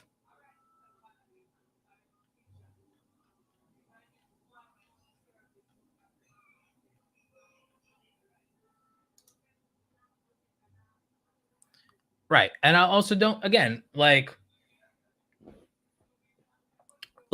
if you have people who are trying to project negativity onto you, don't put up with Clover Tack here in the comments has a great point.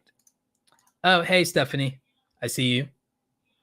One of my co-authors on an upcoming project, Stephanie Garcia, dropped in from LinkedIn to say hi. C-Dub World says, should I stop saying like and subscribe? I would stop saying like and subscribe like that. I would tell people the reason that they're subscribing.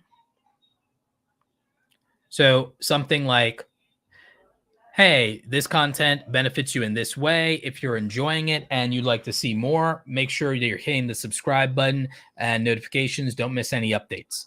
That is a pitch on the value proposition. Just saying like and subscribe as a YouTuber throwaway is kind of stupid. It's worthless. Giving context as to why you're doing the action that I'm asking you for is more meaningful.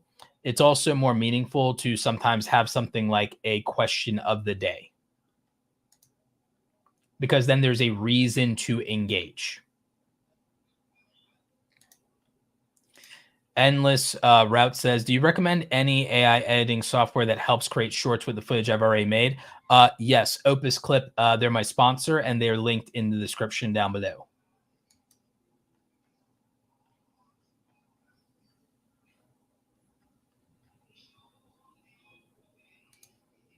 Max says, hey, bro, not sure. Just think I overthink trying to find the best video idea possible instead of doing one. A lot of people, you just need to do more and think less. Now, generally, I am for thoughtfulness, planning, preparing. But a lot of you, you're paralyzed. Life has an action bias. Life tends to have what is called an action bias. So just do the damn thing.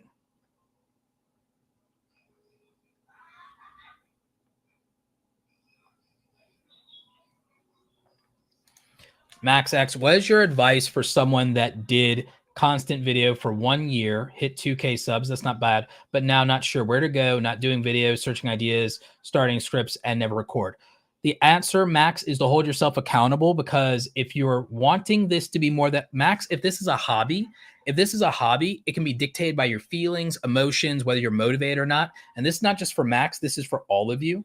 For all of you, if YouTube is being dictated by your feelings or emotions, it probably should be a hobby for you, and you shouldn't try to do it full time. If YouTube is going to, one, dictate how you feel, or is going to be dictated by how you feel, don't make it a career. Have fun, make what you want, make content that you want to make content when you want to make, and this is meant to be a hobby for you. You're not meant to be a full-time creator. I'm not saying that to be dismissive, to gatekeep, or to be harsh. I am telling you that, in my opinion, in my experience, if YouTube is going to be something that you do when you feel like it, and it's going to matter to you more than anything to make what you feel like when you feel like it, it should be a hobby, because you're not attacking it with the accountability that a career demands. I do not know a career and a job where you can show up when you want and do what you want. Not really. I do not know that in most careers, or in education, or if you were trying to be an athlete, or if you're trying to do fitness, or if you're trying to do anything that is going to be highly competitive and demand other people's attention and involvement, I have never in my life really seen something like that, where a person gets to be controlled by their emotions and show up when they want and do whatever the hell they want and have it work out. There are hobby creators who get to be full-time because they happen to go viral, and it is the smallest percentage of people. I don't think that if you got all of them together, it numbers even in the number of people who have ever climbed Mount Everest. I doubt it. Therefore, my prescription and my advice is not really for people who want this to be a fun hobby and really want to enjoy every single video that they upload every time. My content is not meant for that person. Not really. They could get some value from it, but I'm not really making it for that person who is going to be very emotionally invested in it, who is like, oh, I'm making art. It's my advice is not really built for that. My advice is more built towards someone who wants this to be a side hustle or a full-time income, which means treating it like a job. And a job says you show up when you're supposed to, you grind as many hours as you can make money from, you supply what's in demand, you do what is required, not what is desired. If you really just want to enjoy the process of making videos, then you should approach it as a hobby. And then I would say that, but you don't like your 9-to-5 job, optimize your life around getting a better 9-to-5 job. Because if you try to turn YouTube into it, you won't like it anymore, or that much more than you do now. You'll just like the fact that you can wake up when you want. But that'll be the trade-off. That'll be the trade-off. That's where a lot of creators burn out. That's why a lot of creators don't stick around, is they don't like that they turned what used to be their escape into their career. Some of you, YouTube is supposed to be this wonderful, fun escape and a way to express yourself and a way to have a community of 500 people that like to hear from you. And it's not really supposed to be more than that. And again, this isn't me trying to gatekeep. This is me trying to set reasonable expectations of, there is a mentality for the person who will compete and fight for attention and fight for dollars and fight to prove themselves and fight those things, and can do it without it emotionally draining them, can do it without feeling some kind of way, can do it without burning out. A lot of you can't, and a lot of you shouldn't. For a lot of you, this should just be a fun thing that you enjoy, and don't make it more than that. You will not be happier. If you don't like your 9-to-5 job, my advice would be very different. If you don't like your 9-to-5 job, there are a lot of things you can do to change that situation without turning something you love into something that you tolerate.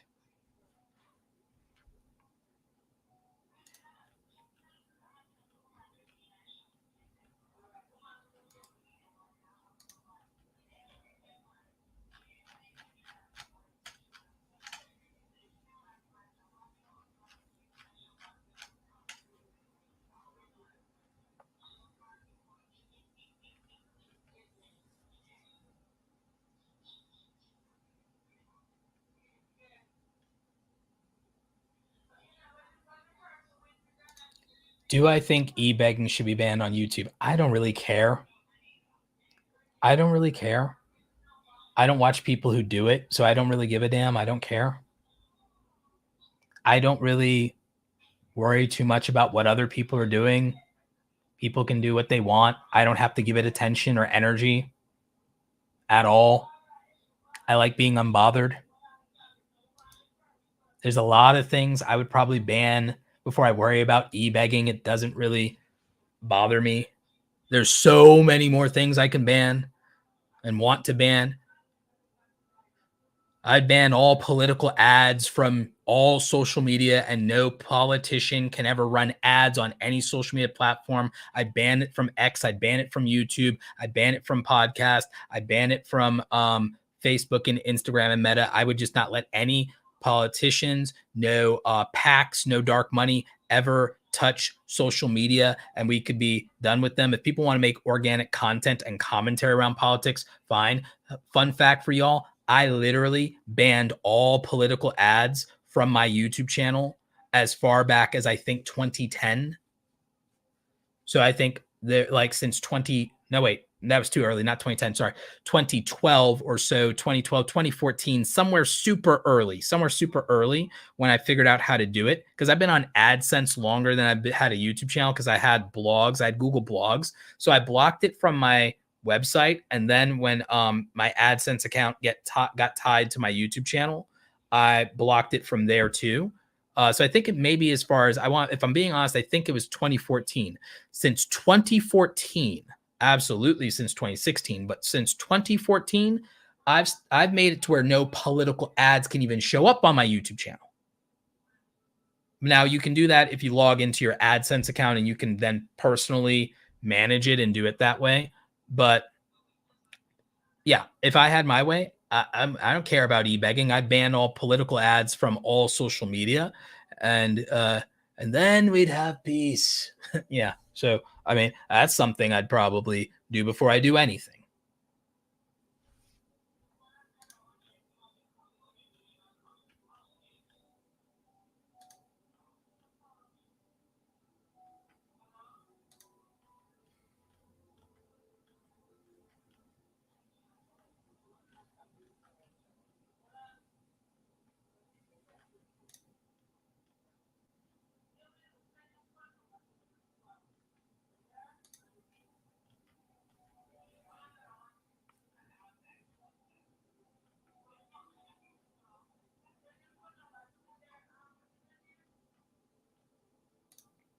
Yeah, I got some good chat.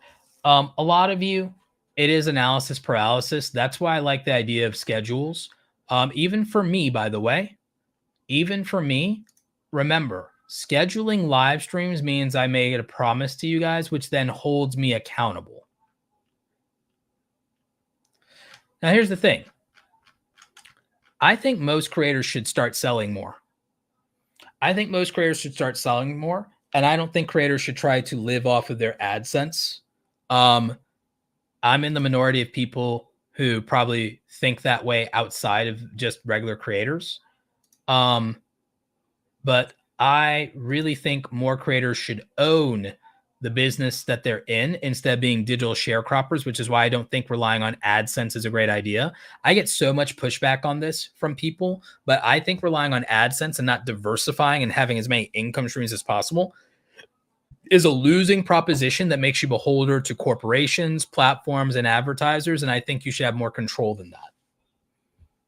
But what a lot of people will do is they'll make themselves no more free than if they worked a 9-to-5 job. And so that's also an issue. Endless Route says, Roberto, do you have any recommendations or ideas related to 24/7 live streams? It works really good for things like music channels and stuff like that. There's a version of it that I want to look into even for this channel in terms of a 24/7 live stream thing where I might post looping replays of some of my speaking engagements and let that be a 24/7 stream. Thing is, I think you can run up to 15 24/7 live streams or 15 live streams. You can run up to 15 live stream keys, I think, on YouTube at a time.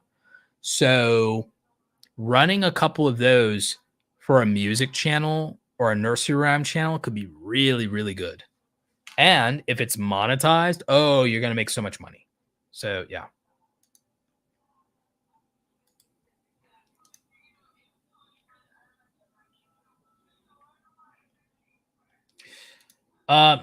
Matt Moxie says, Roberto, I've been noticing a lot of vertical uploads, not live streams. Do you think YouTube is going to do the same thing they experimented with on vertical live streams? Should we try it?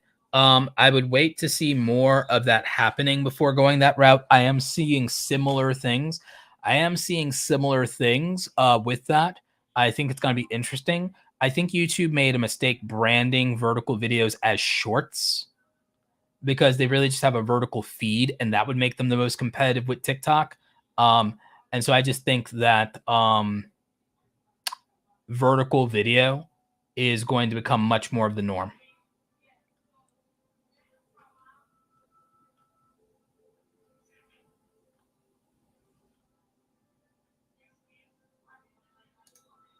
I agree with Clover Tack. E-begging, quote unquote, is a word that has no real definition anymore. Any type of monetization is now called e-begging. I would agree with that. Roberto, what do you do for fun? I've talked about this before. Those of you who follow me on X know that I built a library in my basement. Me and my brother put together a library in my basement. So I go and I go and chill and read in my library. It's my little man cave.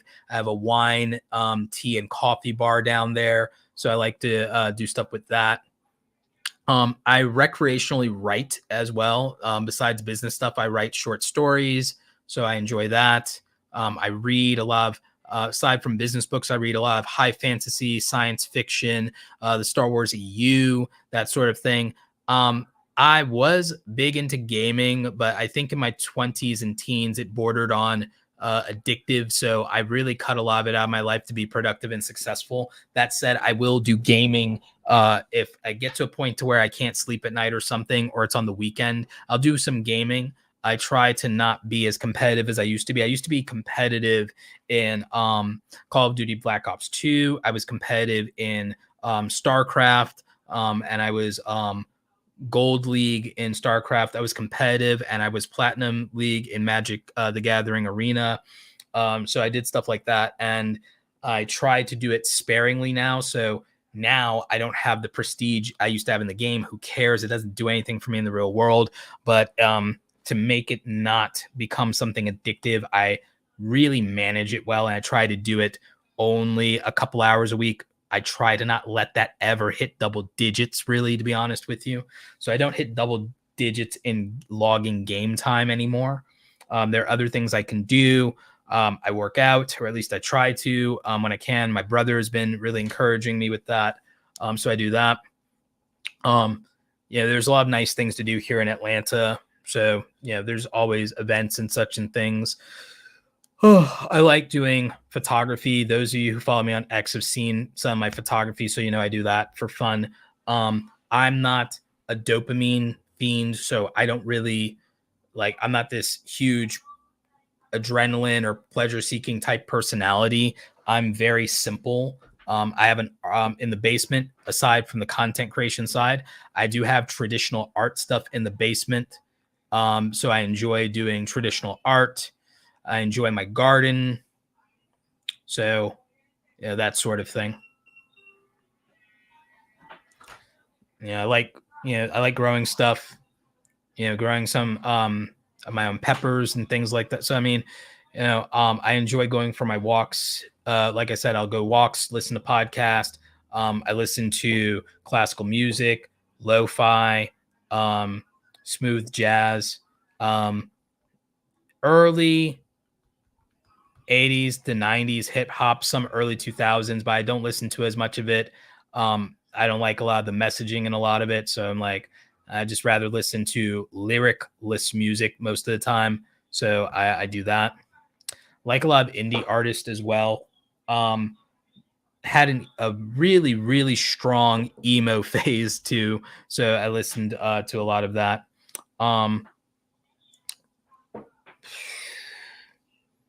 Terms of consuming media, a lot of foreign subtitle stuff, Japanese anime, dubbed and sub, depending on how lazy I feel.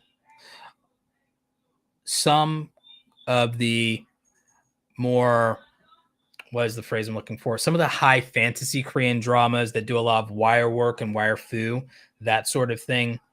Crouching Tiger, Hidden Dragon type stuff. So that I watch Marvel stuff, obviously, from time to time. Star Wars. Again, I try to keep the consumption of that stuff also, if I can, to under double digits every week. I would rather do other things that I feel are more grounded, less screen time. I spend enough time working in front of a screen. I don't consider screens to be relaxing at all. I work in front of a screen, so I don't consider any screen time to be relaxation, like at all. It's stimulating the brain. So I'm like, no. If I could do anything, usually I'd rather listen to things. Like most of the screen time on my phone is not real true screen time. It's me listening to stuff on YouTube. It's listening to ASMR. It's listening to stories or fiction on YouTube. It's listening to stuff in YouTube Music. And I have premium. So again, I'm not even interrupted with ads for it. So it's actually really good. I'll listen to language stuff to fall asleep to. There are stories to fall asleep to. There's language stuff. There's all kinds of really good things like that. So again, in terms of what do I do for fun? I was like, I honestly, for me, self-improvement's a lot of fun for me personally. I have a pull-up bar in the closet. I have an ab ball. In the basement, we've got a treadmill. I used to keep it under this desk, but I wasn't using it enough. So now that works.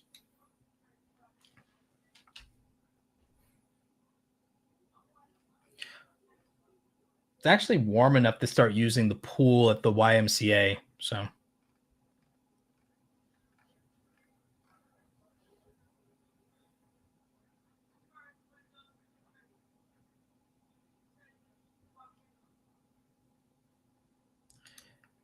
Vertical video will have a large future in YouTube, in my opinion. I don't disagree with that.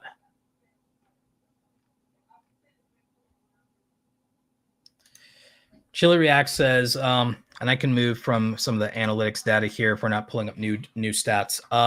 So answering we can move into Q&A and then we can wrap this up this evening. Or we can talk more about audience avatar stuff, at least for a little while. Is 7K subs too low to reach out to sponsors? Go to our workshop Wednesday from this week in the live stream tab in YouTube. And we covered sponsorships in UGC.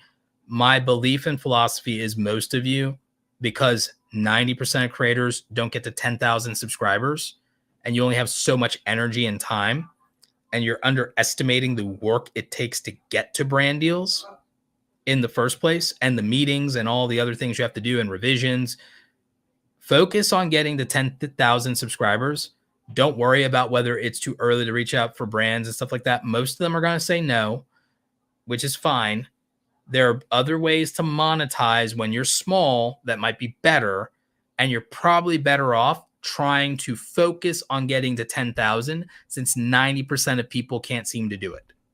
I would rather you put all of your energy. It's not that no one can ever get deals when they're smaller than 10,000, but I don't know why any of you care about it when you're that small, when the most important thing you could probably do is just build your audience and put all of your attention into putting your audience first.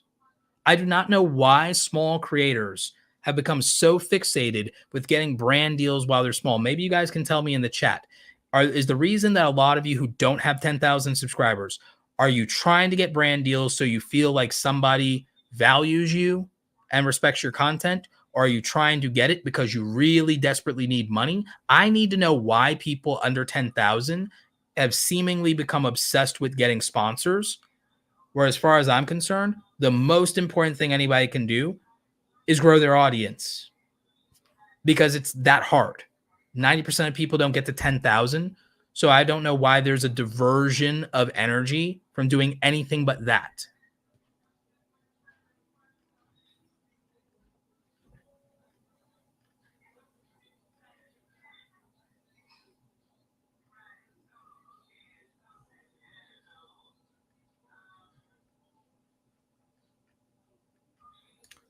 For 24/7 streams, do they need to be unrepeated, or is it okay to do an hour or two that loops? So I've done this with my lo-fi channel. I have a faceless lo-fi channel. It can be a loop.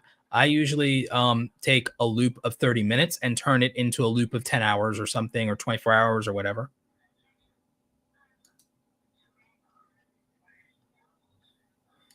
Do vertical live streams count for 4,000 hours of watch time? Yes, they do, actually. Naj Sign says, your man cave is nice. Saw the pictures on Twitter. Yeah. Once me and my brother are able to get some estimates on the framing and insulation and ceiling for the art studio will look even better. And then once I get those walls sealed up, I might get my friend Timmy Ham from Arizona to come in and paint something, graffiti something on there for me. So that might be cool.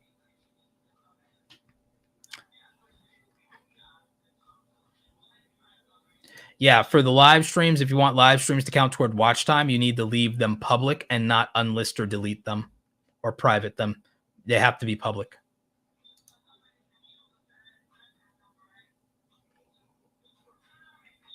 Clovertax says not nearly enough pew pews in that man cave is my only complaint. Nah, we do what would call, if Second Amendment is pew pews, then what are bladed weapons? Because if we're jokingly calling bladed weapons some equivalent to pew pews, I don't know what that would be, but yeah. For the basement, like the basement setup, or rather the man cave, the library in the basement.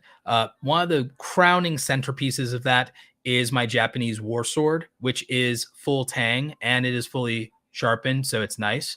But mostly it's edged weapons in the library, not only for decorative purposes, they're all functional. And there's also a couple of nice utility and tactical knives down there and everything like that. So, yeah, Second Amendment is fantastic, but I, as a matter of style and preference, am an edged weapons guy. And I trained with edged weapons when I was younger in martial arts. I'm actually surprisingly very good at throwing axes. You'd be surprised.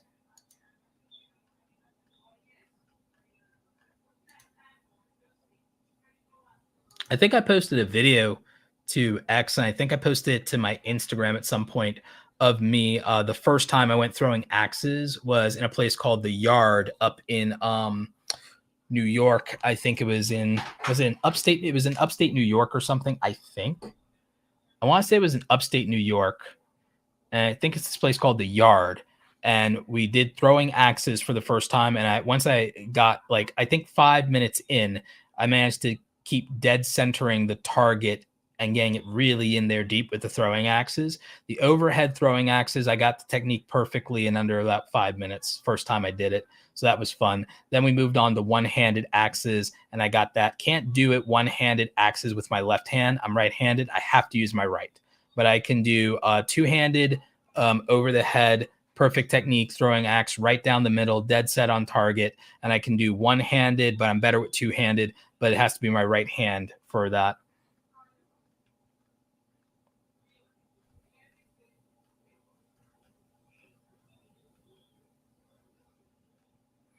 Yes, the sponsorship videos, Chill Ill Reacts would be very good for you. That'd be extremely helpful.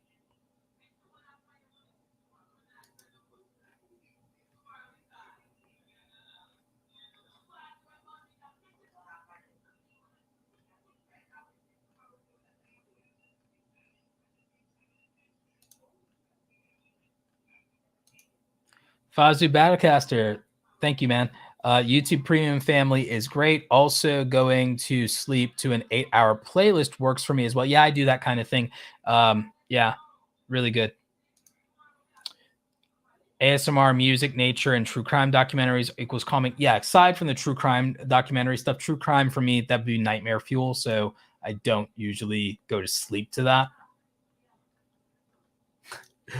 Hermosi is my ASMR, not gonna lie, in hopes of it being a business. Eventually the acumen runs off. Thank you, Miss Degree 42.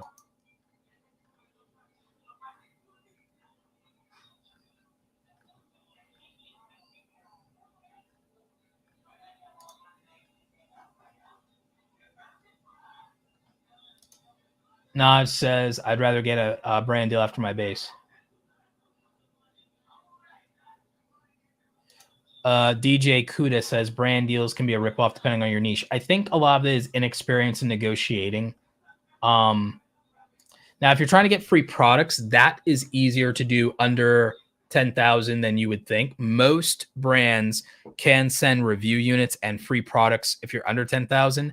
That also can help you to some degree with building future relationships if you're at least doing that much and have an association with a brand. So that can be good. If a brand is sending you free products, you also probably should be linking to Amazon affiliate links and direct manufacturer affiliate links.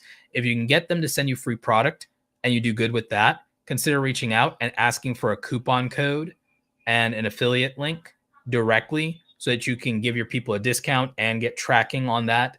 And that could help you build your way to a future brand deal relationship. So I would hack that.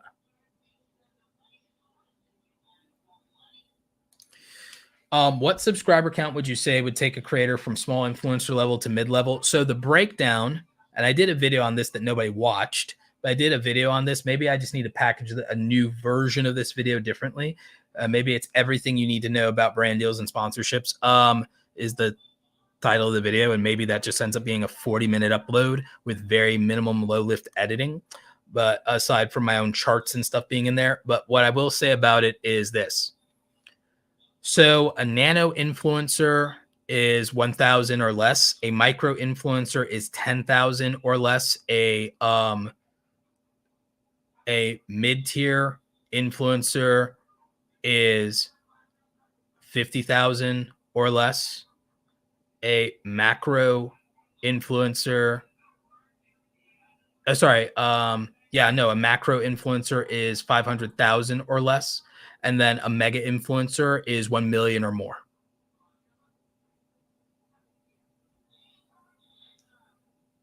Well, no, sorry. A macro influencer isn't 500,000 or less. I misspoke. 500,000 to 1 million. So basically your ranges are 1,000, 10,000, 50,000, 500,000, 1 million. Basically that. So you're a nano influencer at, 1,000 to 10,000, 1,000 to 10,000, you're a nano influencer. 10,000 to 50,000, you're a micro influencer. 50,000 to 500,000, you're a mid-tier influencer. 500,000 to 1 million, you're a macro influencer. 1 million or higher, you're a mega influencer. Those are the numbers. And that's according to most of the marketing associations and I believe the IAB and most of the agencies.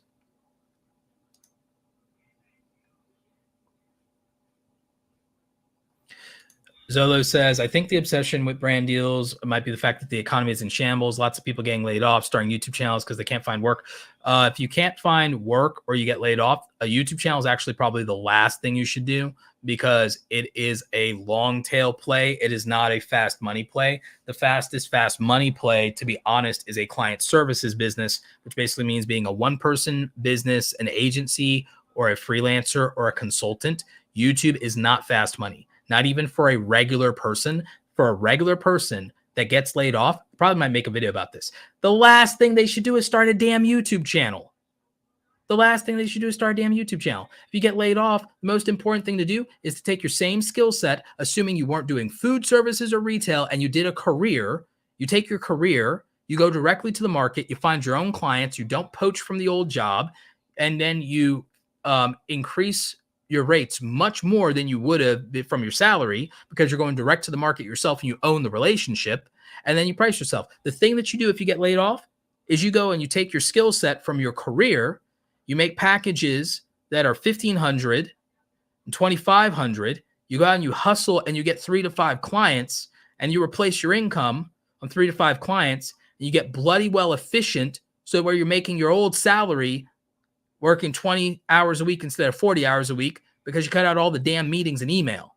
That's what you do if you lose your job. You lose your job, you don't start a YouTube channel. You replace your income and you make it steady. You don't do this thing that takes 3 to 5 years to even make any money, which is called YouTube. You do not make money the first 3 to 5 years of YouTube unless you're the 0.01% of people who do.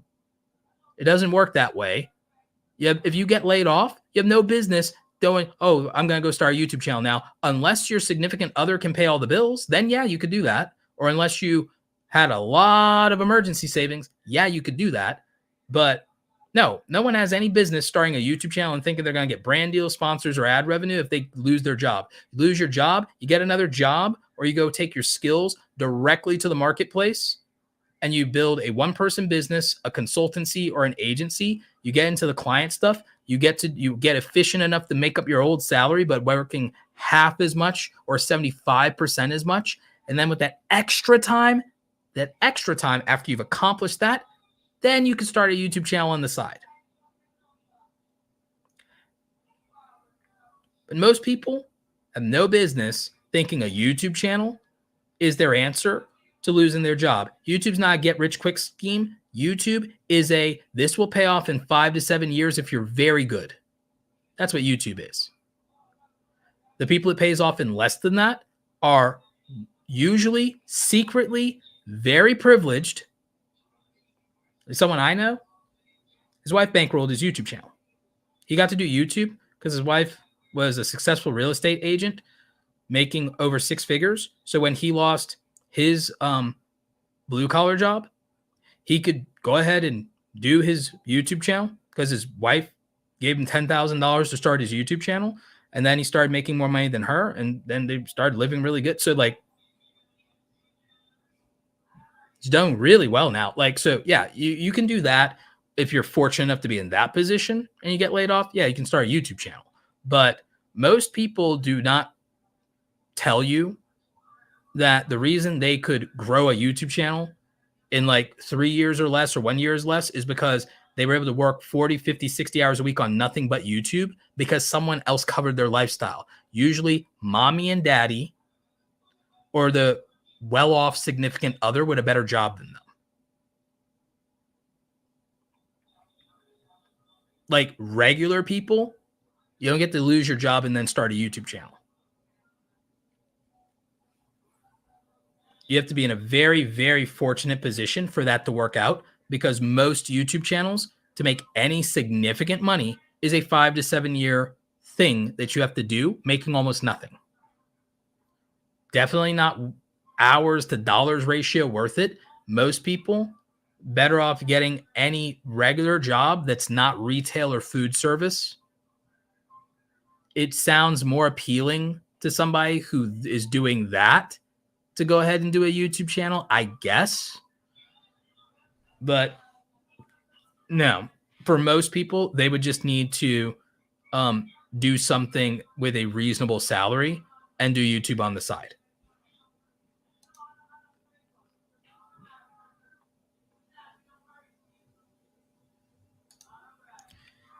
The word says, question, how you turn 30 minutes into 10 hours? Well, this is something that only works on my faceless music channel. And so it's really suited to something like that. Because what I do is I take 30 minutes of tracks that are 2 to 5 minute tracks, and I turn it into a 30-minute mixtape. And then I just have it looped. And I can do that with editing software. And I could also do it on stream using OBS. And I have a virtual server for OBS, but I also have some old computers that I could just run and stream it, and that would work too.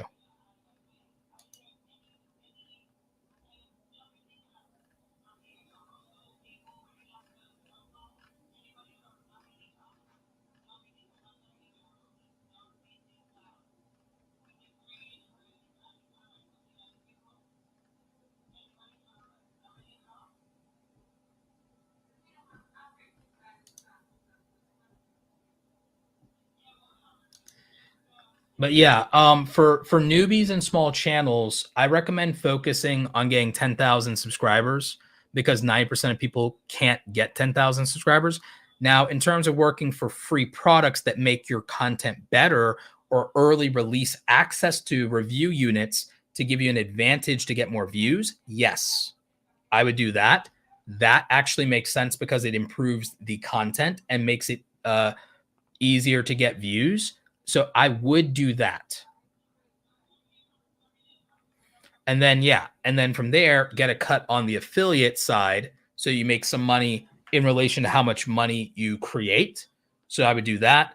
If they don't have that for you, do Amazon influencer then. A lot of you, your real money would start with Amazon influencer for a lot of you if you're in anything product related at all. So beauty, tech, lifestyle, DIY, that would do it for you.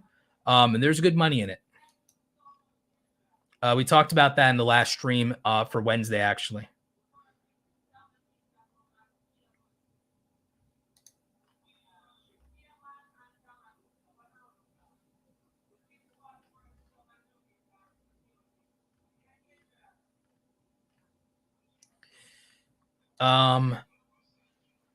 Lil Paulette and the gang ask, how much do you consider making money? Initially, something significant could start. Well, it doesn't replace your job, though. As a side hustle, $300 to $500 a month is good if it's a side hustle. Because with $300 to $500 a month, you could invest back into it, or you could start looking at maxing out your Roth IRA every year. So as a side hustle, the value that I see a side hustle in is you either get to invest in yourself or you get to buy assets with those extras. I don't value side hustles as, oh, I get to treat myself, or I get to do lifestyle inflation, or I get to improve my lifestyle. I don't value side hustles as an improvement of lifestyle. I look at side hustles as, if you don't have an emergency fund, this creates it. If you are struggling to save for a house, this creates that over the course of a couple of years.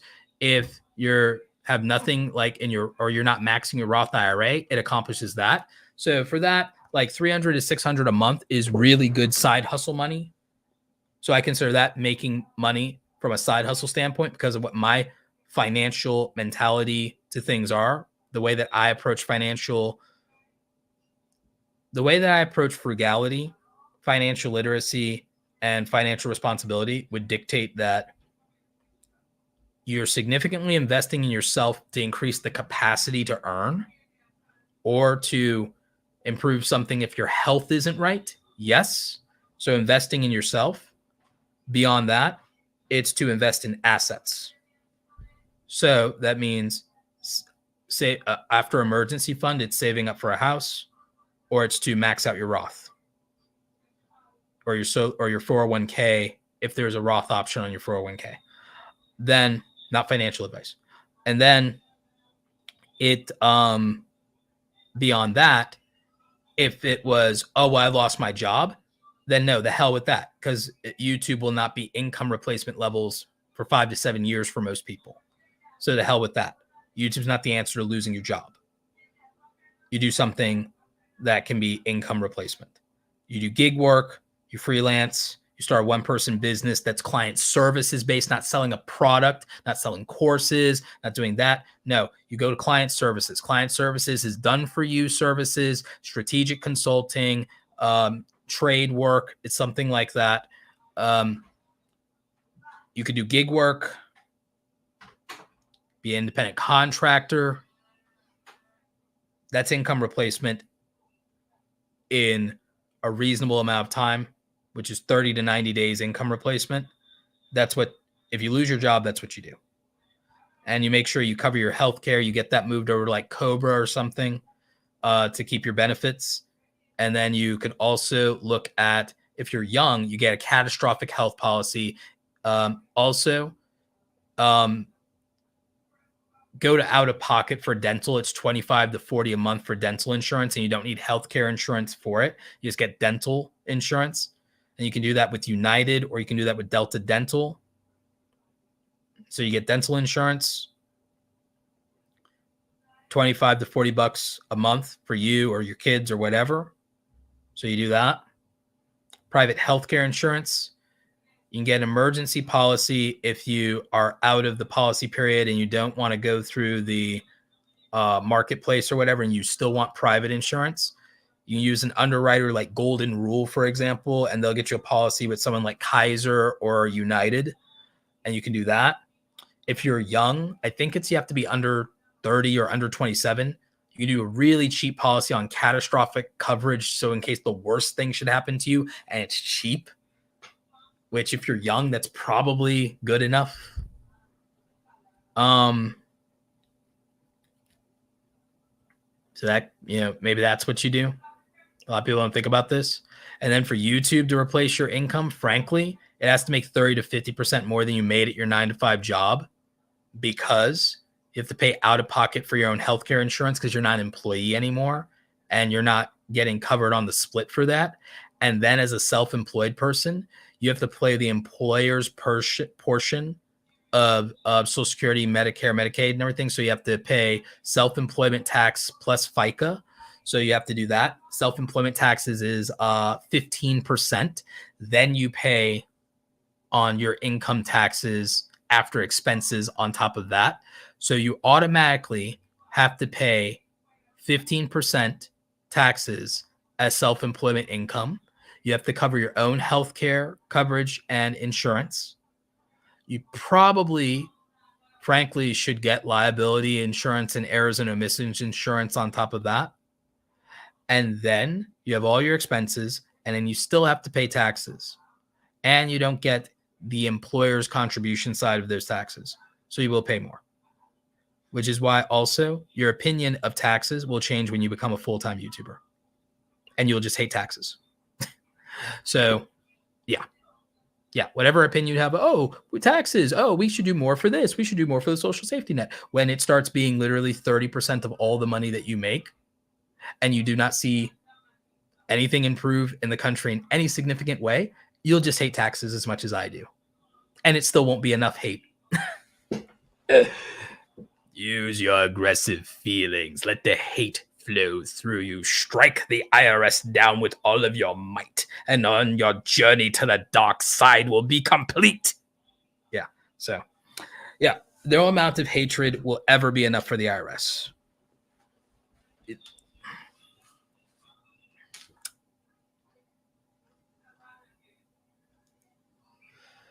So, yeah. So being a full-time YouTuber, you will have to pay your own healthcare coverage for healthcare and dental. You will want liability and errors or omissions insurance. Errors and omissions is what we call media insurance, especially if you're working with brands. You'll definitely want that. If you do commentary or news, you'll definitely want that. And you will pay the 15% in self-employment taxes. Living on Time to Grow Rich. How's it going? Roberto, I was starting a relaxing channel that looped and YouTube refused to monetize it. How do you get around that? I really want to do this channel. You might have to definitely appeal it directly. You might have to reach out to Team YouTube specifically and get an appeal on that. Some of that, they're being very aggressive on this reused content policy. It's been more favorable to music channels, provide that, it's original music, but yeah.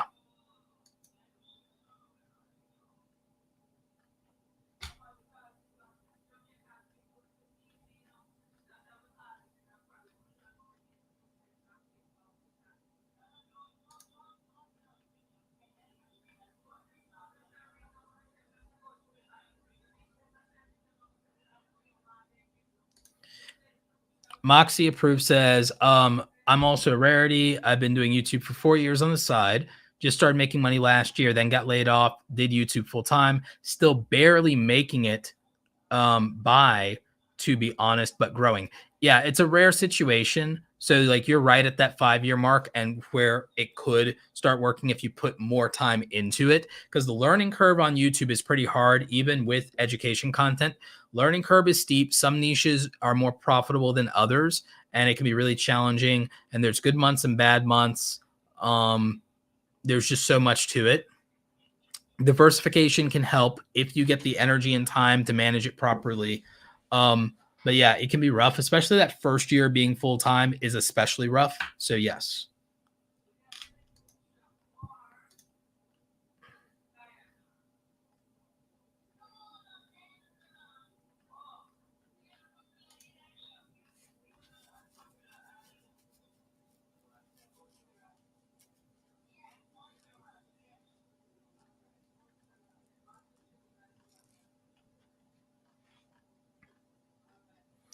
Yeah, the Amazon affiliate program was one of the things that did really well for me in my early YouTube career.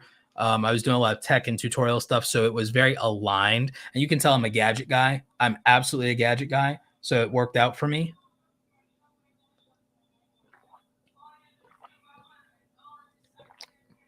Tech is also a very high commission niche, which we covered in the brand deals workshop we did for Workshop Wednesday. If you guys want to check that out. So if you go to my live tab on YouTube, we try to do these on Mondays, Wednesdays, and Fridays when I'm not traveling or when it's not a holiday. So I took a couple of weeks off because I was traveling doing speaking engagements. But we did a Workshop Wednesday this week. So you can watch the live replay on that. The cool thing about that one is we covered a lot about brand deals, UGC, and affiliate marketing all at the same time. Really strong stuff there. And product review niches do really well for people in general. So there's a lot of opportunity there. Chill Ill React says, Roberto, you should voice act. If I was going to do another side hustle hobby, a lot of it could be that. And I can do voices. And I might look into doing something with that and licensing not the voice that you guys are used to on YouTube, but like me doing a impression style voice. I might license that to a company and get some royalties by licensing it to them for AI. So that is something that I'd be willing to do. If anybody in the Star Wars community ever wants an Emperor Palpatine or even a Darth Maul, then I'm willing to do Palpatine or Maul. I can't do Yoda that well anymore. I can only do Yoda a little bit before it hurts my throat. So can't do Yoda anymore. Did it better when I was a kid. But yeah, I can do a little bit of stuff. I can do voices. Palpatine is one of my favorites. I've really got that one down.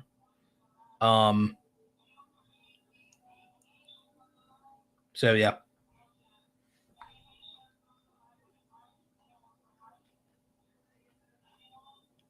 Media insurance helps you if there's any point where you are under threat of a lawsuit, which is why news and commentary channels get it.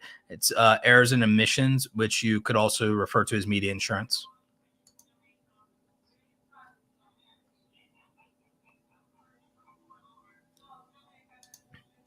Living on a dime to grow rich. So for the Bible verse channel, they may be assuming that it's AI for the voice. And so instead of just doing the regular appeals process, reach out to Team YouTube directly on Twitter, get them involved, explain the situation to them in DMs, and you should be able to get that resolved. Right now, you're just going through the boilerplate process.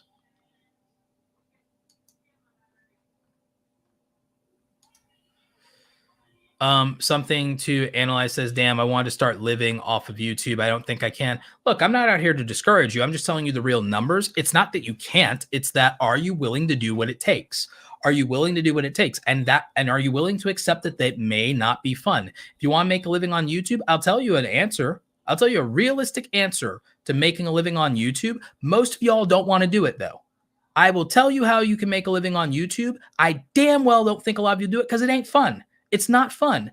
I'm going to tell you how to make a living on YouTube. Now, if you're not a pro gamer or you're not a very good personality or you're not in your teens or 20s, if you're over the age of 25 and you want to make a living on YouTube, don't make a bloody gaming channel. Don't make a bloody gaming channel if you're over 25 and you want to make a living on YouTube. Not unless you're willing to make a Minecraft channel and optimize around making Minecraft outlier videos that are 45 to 2 hours every video upload and are optimized in a very, very specific way, and you're willing to literally make those 5 times a week, then don't start a bloody gaming channel. stream and do gaming for fun and have a gaming community and have a Twitch for fun. But if you want to make a living on YouTube and you're over 25, most of you cannot do it with a gaming channel. Do you know why? It has one of the lowest CPMs and RPMs in YouTube. It has an abundance of low-hanging fruit, and most of the viewers are going to be consolidated into people they know are guaranteed to give them a good viewing experience because they've been burned so much by small gaming YouTube channels that start out promising and then quit, or make low-hanging fruit or steal content, that most viewers don't give small gaming channels a chance. If you're not a teenager or in your early 20s, it's not worth it for most of you to do it as more than a hobby, and then maybe it'll go somewhere. But if you want to desperately say, I don't want to do my day job, and you want to make a living on YouTube, first thing I'm going to tell you is probably don't do gaming, probably don't do comedy skits, probably don't do pranks, and probably don't do vlogging. Now that I've killed all the fun, do you still want to make a living on YouTube?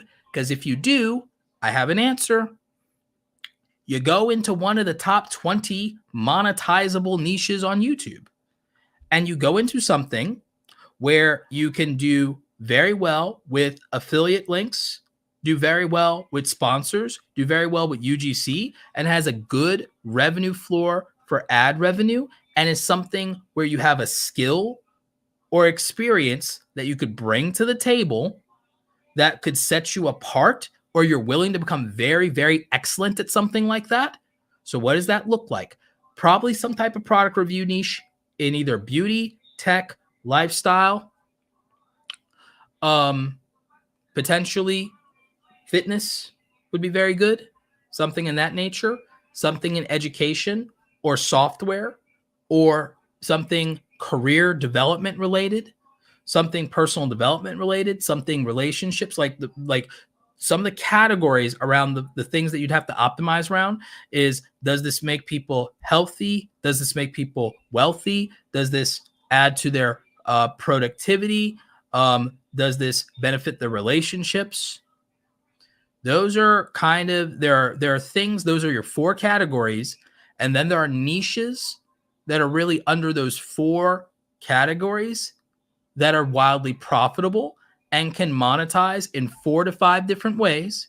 And you can probably get 3 to 5 different income streams out of those 4 to 5 different ways. So then you can make really reliable money a lot faster, and it can scale. But you will have to also ruthlessly optimize and stop making damn content that's because you want to make it or because it's fun, and make it because you know it will work or because you will make money from it. Now, if that is not something you're willing to do, then this might not be something that you will do to make a living on YouTube full time. If your goal was to have fun, do not try to make it your living. Make it your hobby. Make it fun. Pick one of those things. It can make you a living, or it can be your outlet. It's probably not going to be both for most people, and that's okay. And that's okay. I'm not saying you have to hate it. I actually don't think you should hate it. I think you should be good at it, and I think you should take pride and be validated by saying, I'm really good at something. This is something that mentally becomes easier in your 30s than it does in your 20s. So if you're in your 20s or your teens, you probably should have fun with YouTube. You should probably do something you really are passionate about, and then you should just kind of, if it works out, it works out. That's who that's for. If it works out, it works out. But if you're like, nah, this is a career move for me, then be ruthless about it. Be competitive. Be no less ruthless than if you were trying to be the top lawyer at your firm. Be no less competitive than if you were fighting to get into your school of choice for college admissions. But if you're not prepared to go that far, then it may not be something you want to be in as a career, because it's actually really competitive as a career, because you're fighting for attention when everybody can do this. You have 100 million people in the market, but you have less than 1 million people in the market who have succeeded. So that tells you how competitive it is. Most people are not capable. It's not about luck. It's not about luck. It is a skill issue. And most people don't have the skill, but more importantly, most people don't have the discipline. And most people are optimizing for fun, not success. Or they're dividing their energy and trying to balance fun and success. Someone who optimizes for one thing is probably going to excel at that one thing. Someone who optimizes for both things are probably going to be mediocre at both. That's the issue here. There is an exception to this. People who are really, really young and really passionate and really hungry, they have an edge. People who are very young and very hungry, they have an edge, and they can sometimes manage to squeak by and do both, which is why they end up being most of the exceptions on YouTube. Most of the exceptions on YouTube who, oh, yeah, I'm having fun. I'm doing what the hell I want. Guess what? Yeah, easier to do when you started as a kid and when you're not married, don't have kids of your own, and when you got to do it with the safety net of mommy and daddy, and when failure meant you're going back to the posh suburbs to mommy and daddy's $600,000 house, and you're not going to go and, oh my God, I can't make rent. I'm screwed living out of your car. There's a big difference. So that's why the passion game of YouTube is a young person's game. The pragmatic game of YouTube requires you to have a very ruthless mindset of that adult that's in their late 20s, early 30s, 40s, 50s, what have you, of saying, nah, I understand what it is. I understand how life is. I understand what competing is. I understand what taking things seriously is. And I'm not going to get in my feelings about this. And I'm going to do what's required instead of what's desired. And so, but that's Roberto's philosophy, which is not for everybody. And I'm not like people's biggest, I'm not a cheerleader out here selling the dream. And I might have killed the dream for some people straight up. But I tell you guys, if you want this to be a hobby, make it a hobby. And if it works out, so be it. My content is not really for that hobby creator that wants to have fun. There are other YouTubers who make content for that. There are other YouTubers that will be like, my version of motivation is the same version that my track coach did, which now that I think about it, my track coach and my dad were both Marines. So that makes sense now. That makes a lot more sense the more I think about it. So that's where my mentality as a coach and as an educator comes from. I'm not trying to discourage people. I think that I do a good job of being realistic and encouraging enough, but I'm also giving you permission to opt out of the thing that you don't think is emotionally where you're at.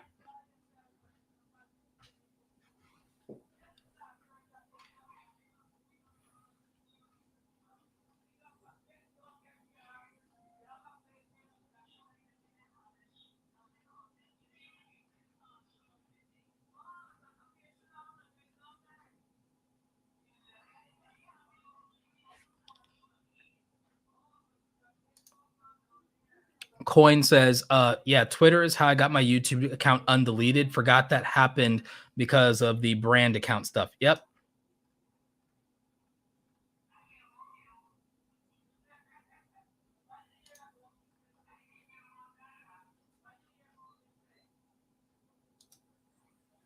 Yep. Team YouTube on Twitter is awesome. They can fix most issues. Yeah. Yeah, Project Frugal says, hey, Roberto, we do YouTube for the enjoyment of creating something. If someone learns something, that's a bonus. One day we might make it a small time income. We try to keep improvement. Yep. Yeah, no, for a lot of you, that's the answer.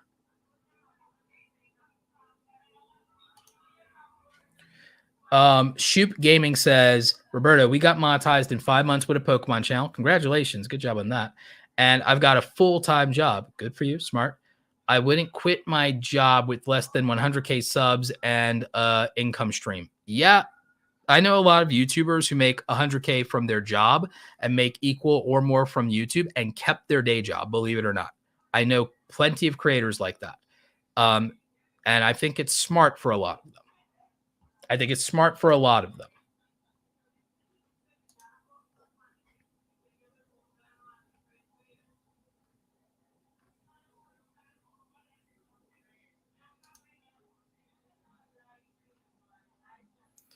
Sheep Gaming says, but yes, definitely looking at other channels and niches, not gaming, that I can have more diversified options for monetization. Yeah.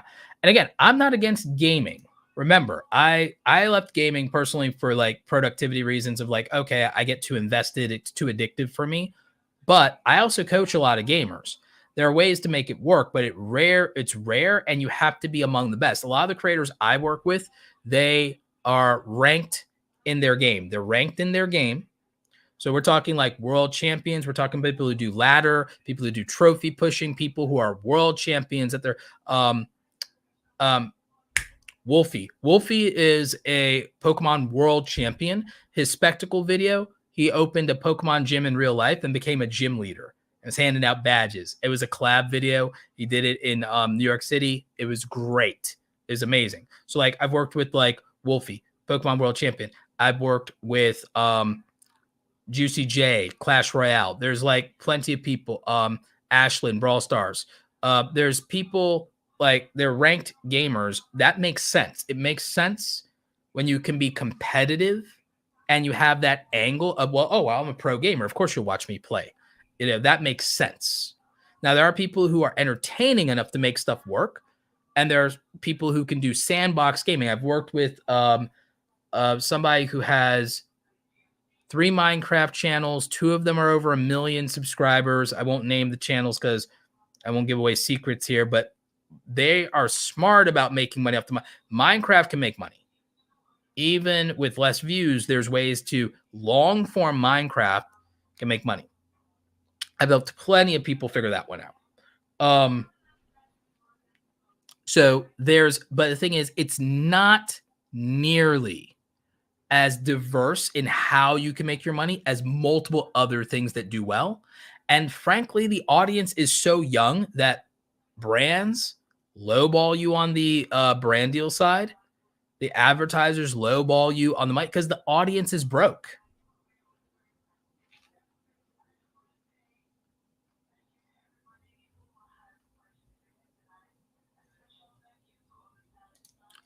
Twitter is the best way to reach Team YouTube. I do not think that they respond in Threads or Instagram. The other way is if your channel is monetized, you can go through the chat support. You can go through chat support if your channel is monetized, but the easiest way to reach out to them is Twitter.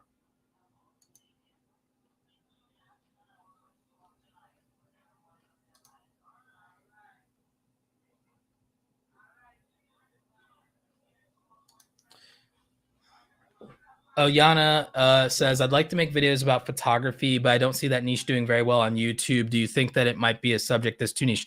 Photography does very well on YouTube. Jared Poland, Frono's Photo, Chelsea and Tony Northup, Matt Granger, Snapchick, Tom Colton. There's a lot of people who do really good. Yeah. Sydney Diongzong.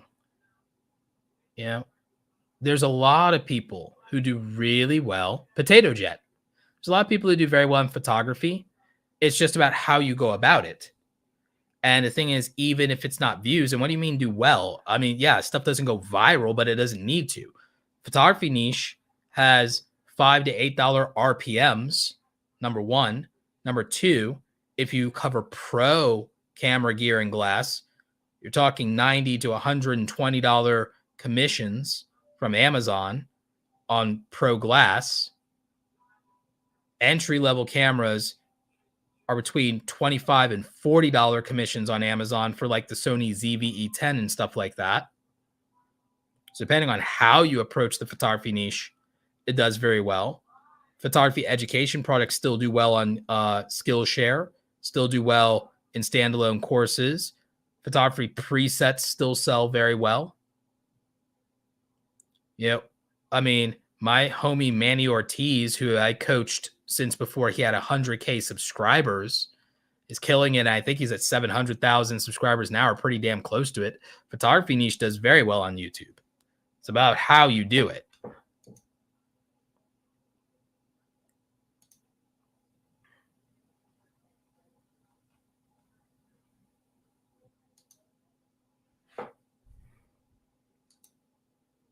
James C. Montgomery says, Roberto, appreciate these streams. You're the gold standard for information you're giving us. Thank you. Amped to Glamp says, do you have one-on-one coaching sessions? Yes, I do. That should be linked in the description. But beyond that, you can visit awesomecreatoracademy.com. That's where my coaching and my products are. Camera Conspiracy is great too. Yeah, Camera Conspiracy is great. That's actually one of my favorite channels. Yep, Potato Jet is great. Of his videos. What do you consider a good RPM? Best RPMs are going to be double-digit RPMs. So anything double digits is good, but anything over $5 is good. You can really work pretty well with that.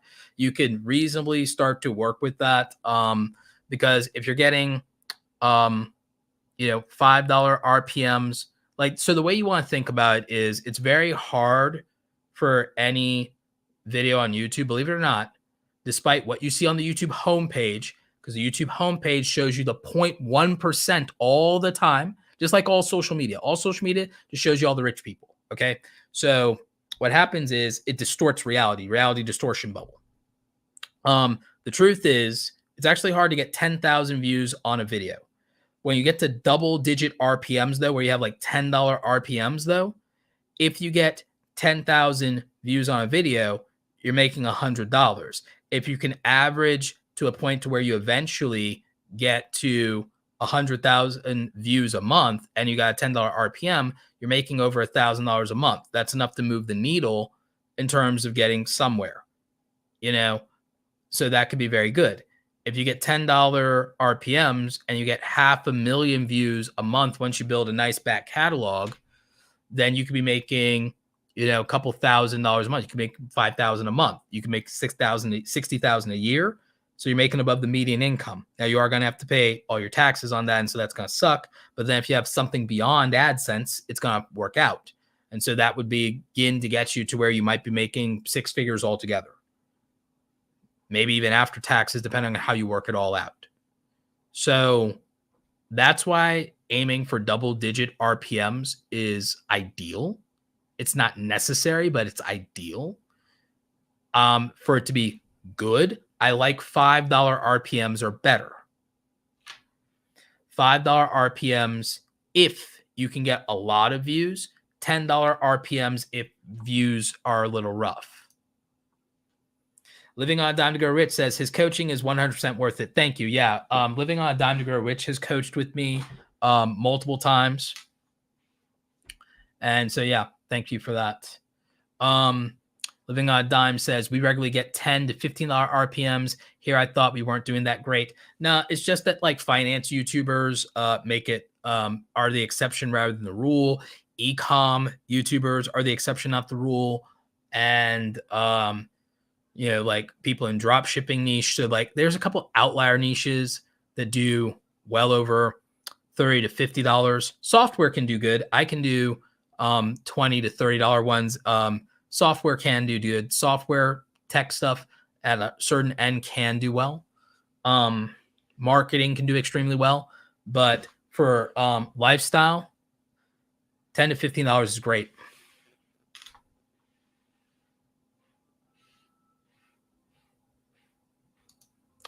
For a lot of you, instead of one-on-one coaching, a lot of you should consider just joining the Awesome Creator Academy Pro group, since that would be more affordable. And we do 2 weekly office hour sessions a week, aside from holidays or when I'm speaking. And if people go to events, we do meetups at the events, the big ones usually being VidCon and Vid Summit and Podcast Movement and Podfest. But what I would say is that if coaching is out of your budget, most of you probably could afford doing the Awesome Creator Academy Pro group. Just go to awesomecreatoracademy.com if you want to check that out. And with the Pro group, you get to ask questions in the group, but you also can ask them on camera with me in the private office hours that we do twice a week. So it's just kind of like, for those of you who went to college, it's kind of like how, I can go to office hours with my professor and I can get some feedback. I can get some advice. So we have office hours twice a week where we get on camera, do a group session, and you can ask questions directly. So check that out, awesomecreatoracademy.com. You'll also get access to all of the training that we have. We have over 100 hours of training. We also have all of our templates, our email files, our PDFs, that sort of thing.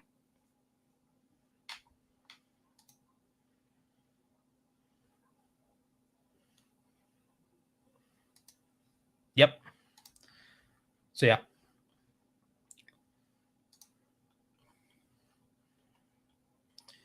How much can a music channel do? It depends on how you optimize a music channel. Like I said, if you get monetized, then you can take advantage of the multiple live streams at once and do 24/7 live streams at once. It could be extremely lucrative on a music channel, believe it or not. For music channels, it's about how you do it. Loops, 3-hour sessions, 10-hour sessions, 5-hour sessions, plus live streams on music channels can do good. Plus, if you also upload the music itself and you own the rights to everything, and that's in DistroKid, then there's also streaming royalties. So it depends on music channel. It depends on your approach to music. It depends on whether you're doing covers and you have to buy a cover license and work the expenses in. One day, even though it's super niche and I probably will get no real views on it, I might do, there's 2 things I might do because I get asked this a lot, but I really don't know that it's that popular. One day I might do a stream here and do a workshop about music channels and exclusively answer questions about that. I might do a 15 tips for music channels on YouTube video at some point before the end of the year. I seriously doubt either of these will get any views, but it'll exist.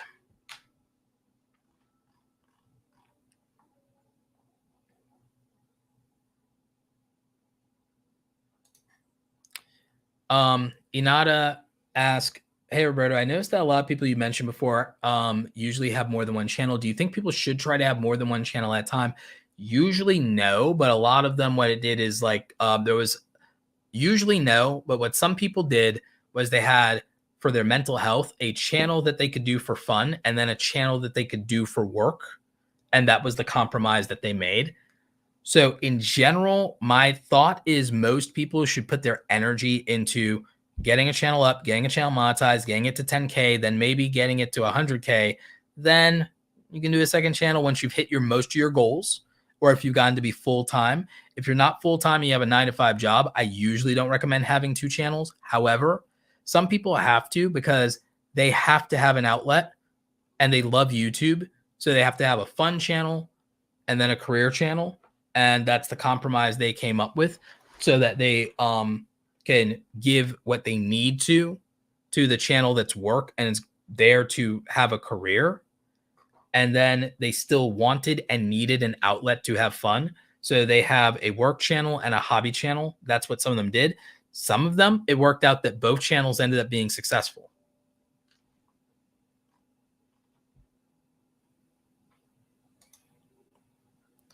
Yeah. Ty's Hot Mess History says, I made a second channel that I abandoned. One day I'll get back to it. Yeah. It becomes easier to do your second channel if you make enough money to get an editor. And the thing I regret is not just letting go of certain things and giving that up sooner. I still edit everything, which is why right now I don't edit anything. So yeah.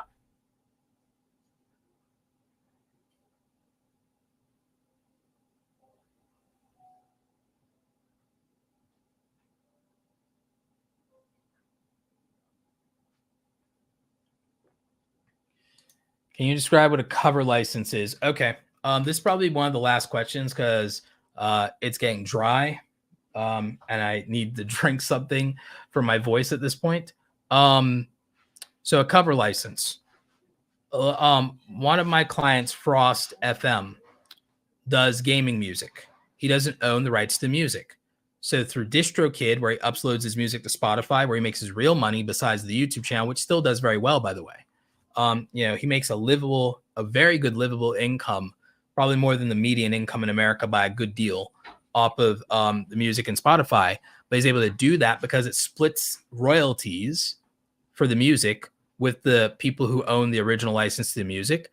I believe it's 20 to 30%. So similar to like YouTube 70-30 for like memberships and stuff like that. Sometimes it'll be 50-50. It just depends. The way that you'll get a cover license is probably the easiest way is through DistroKid. Now, a cover license lets you make your own version or remix of a song. Typically, this is going to work best with songs that like aren't necessarily lyrics and stuff like that. There's a couple of things this works for. It works really good for gaming music. And so a lot of people will do that, or for the covers of like anime opener themes and things like that for the English covers. So like Amelie does that, the voice actress and cover artist Amelie, she does that, for example. So you get a cover license so you can split the revenue and they get a cut. And this gives you a contractual agreement for that. And what you do, though, is it's a remix that you get to make. You get to make a remix with a cover license, and then you get to monetize that. And you get to monetize that on like the audio platforms in particular. And so you're not going to get strikes and you're covered on that, and you get to make money off of that. So, a client of mine who's a friend of mine, Frost, has like literally a massive discography of like hundreds upon hundreds of tracks, and people listen to it, and it's like glitch hop and chiptunes and 8-bit versions and all this stuff. And he has it on YouTube. YouTube promotes his Spotify existence. Then he's got thousands upon thousands. He's got like, I think 30,000 listeners on Spotify. So he gets a massive amount of plays and streams, and you make really, really good money doing that. And music can be listened to and consumed an infinite number of times. To give you guys a relative idea, 20 million streams across all your audio platforms, Spotify, YouTube Music, Amazon Music, Apple Music, so on. So Tidal, if the aggregate combined streams is 20 million streams a year, you'd make $100,000 in streaming royalties. So give or take, with a cover license, you're splitting that 80-20, you get 80, they get 20, or 70-30, kind of like YouTube sometimes, whatever. Depends on the agreement per individual cover license. But again, DistroKid, you can go look this up on DistroKid. So in that situation, you're making money, but you have to do remixes of this thing that you don't own. But you get to make some money. But it's because you're making them money and they didn't have to do any additional work.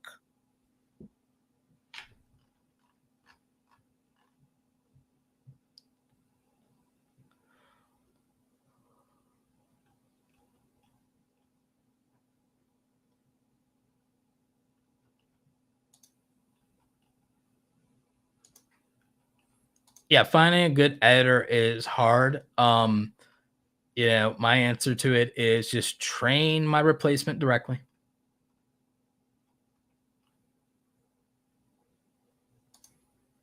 Does YouTube hook this up when it's only posted on their platform? No, you have to buy a cover license outright. Go look this up on DistroKid. You have to buy a cover license outright.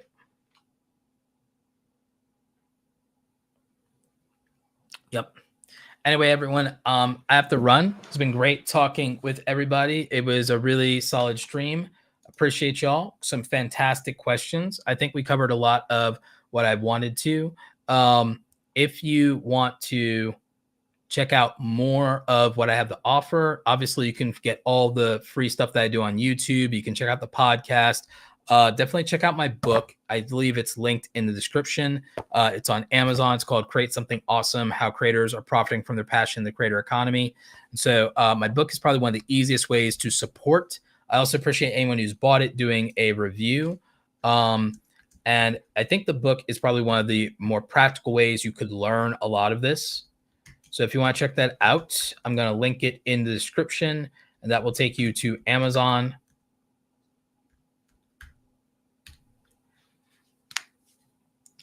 Also, if you want to check out anything else that I have to offer, make sure you're checking out www.awesomecreatoracademy.com. Consider joining the Academy Pro group. We meet every week.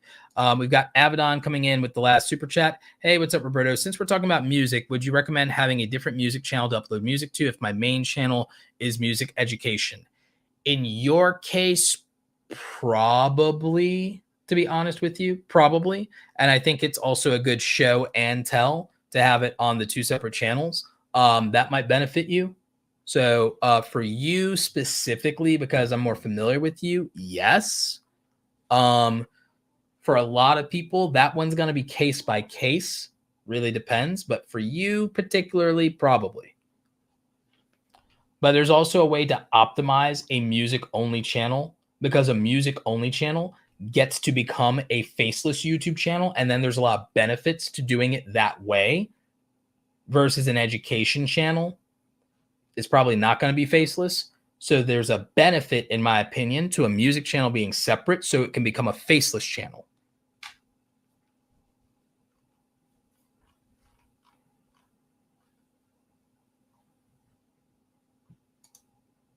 Yeah, if any of you have read the book, by the way, please leave a review in Amazon and Goodreads. They really help.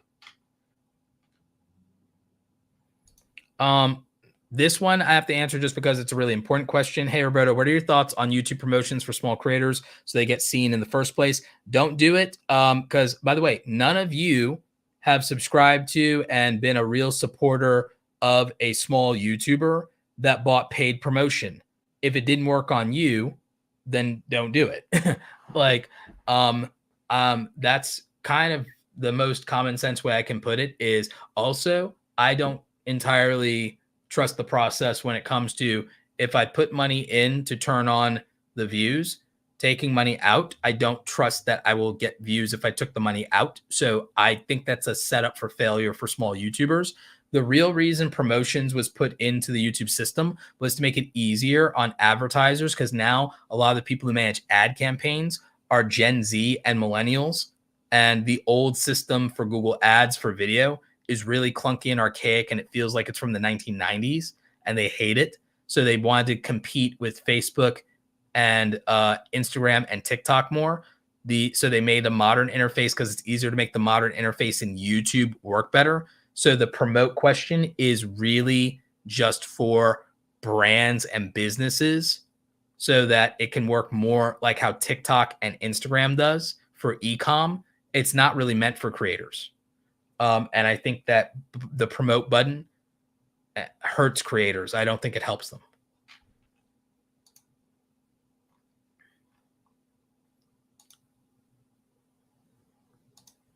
Yep. All right, you guys. That's going to be it for tonight. We're going to end the stream with the trailer for my book. I need to make a new one, but we're going to end with that. Have a great weekend. Make sure you tune in tomorrow morning for Nick Niman's live stream. I think he does that at 9 a.m. Eastern Standard. Stay awesome, and I'll catch you next time. I finally did it. I finished my book, Create Something Awesome, How Content Creators Are Profiting from Their Passion in the Creator Economy. The book is available now in paperback and in Kindle, where you can read it on any e-reader or device. And I'm really excited about this. The audiobook is coming soon, probably October 2022. Oh my God, it's so great to be able to have this book done, put it up on the bookshelf, and to know that all of you who appreciate it, you want to hear what I have to say about the creator economy, becoming a full-time content creator, and what the experience and lifestyle of being a content creator actually is like. This is the book. I put 20 chapters in here of the most important things I think that content creators could be focusing on today. I talk about the mental health aspect of being a content creator, getting discouraged, imposter syndrome, not charging what you're worth, and mostly actionable advice around monetizing your content properly, but also how to build an audience on your authenticity and what it's really like to start from zero, even today. So if you're interested, make sure you're checking out the book. You can order it on Amazon. You also probably order it in a lot of other places like Barnes & Noble. I finally did it. I finished my book, Create Something Awesome, How Content Creators Are Profiting from Their Passion. Yep, I ended the trailer too early. Anyway, you guys, have a good night.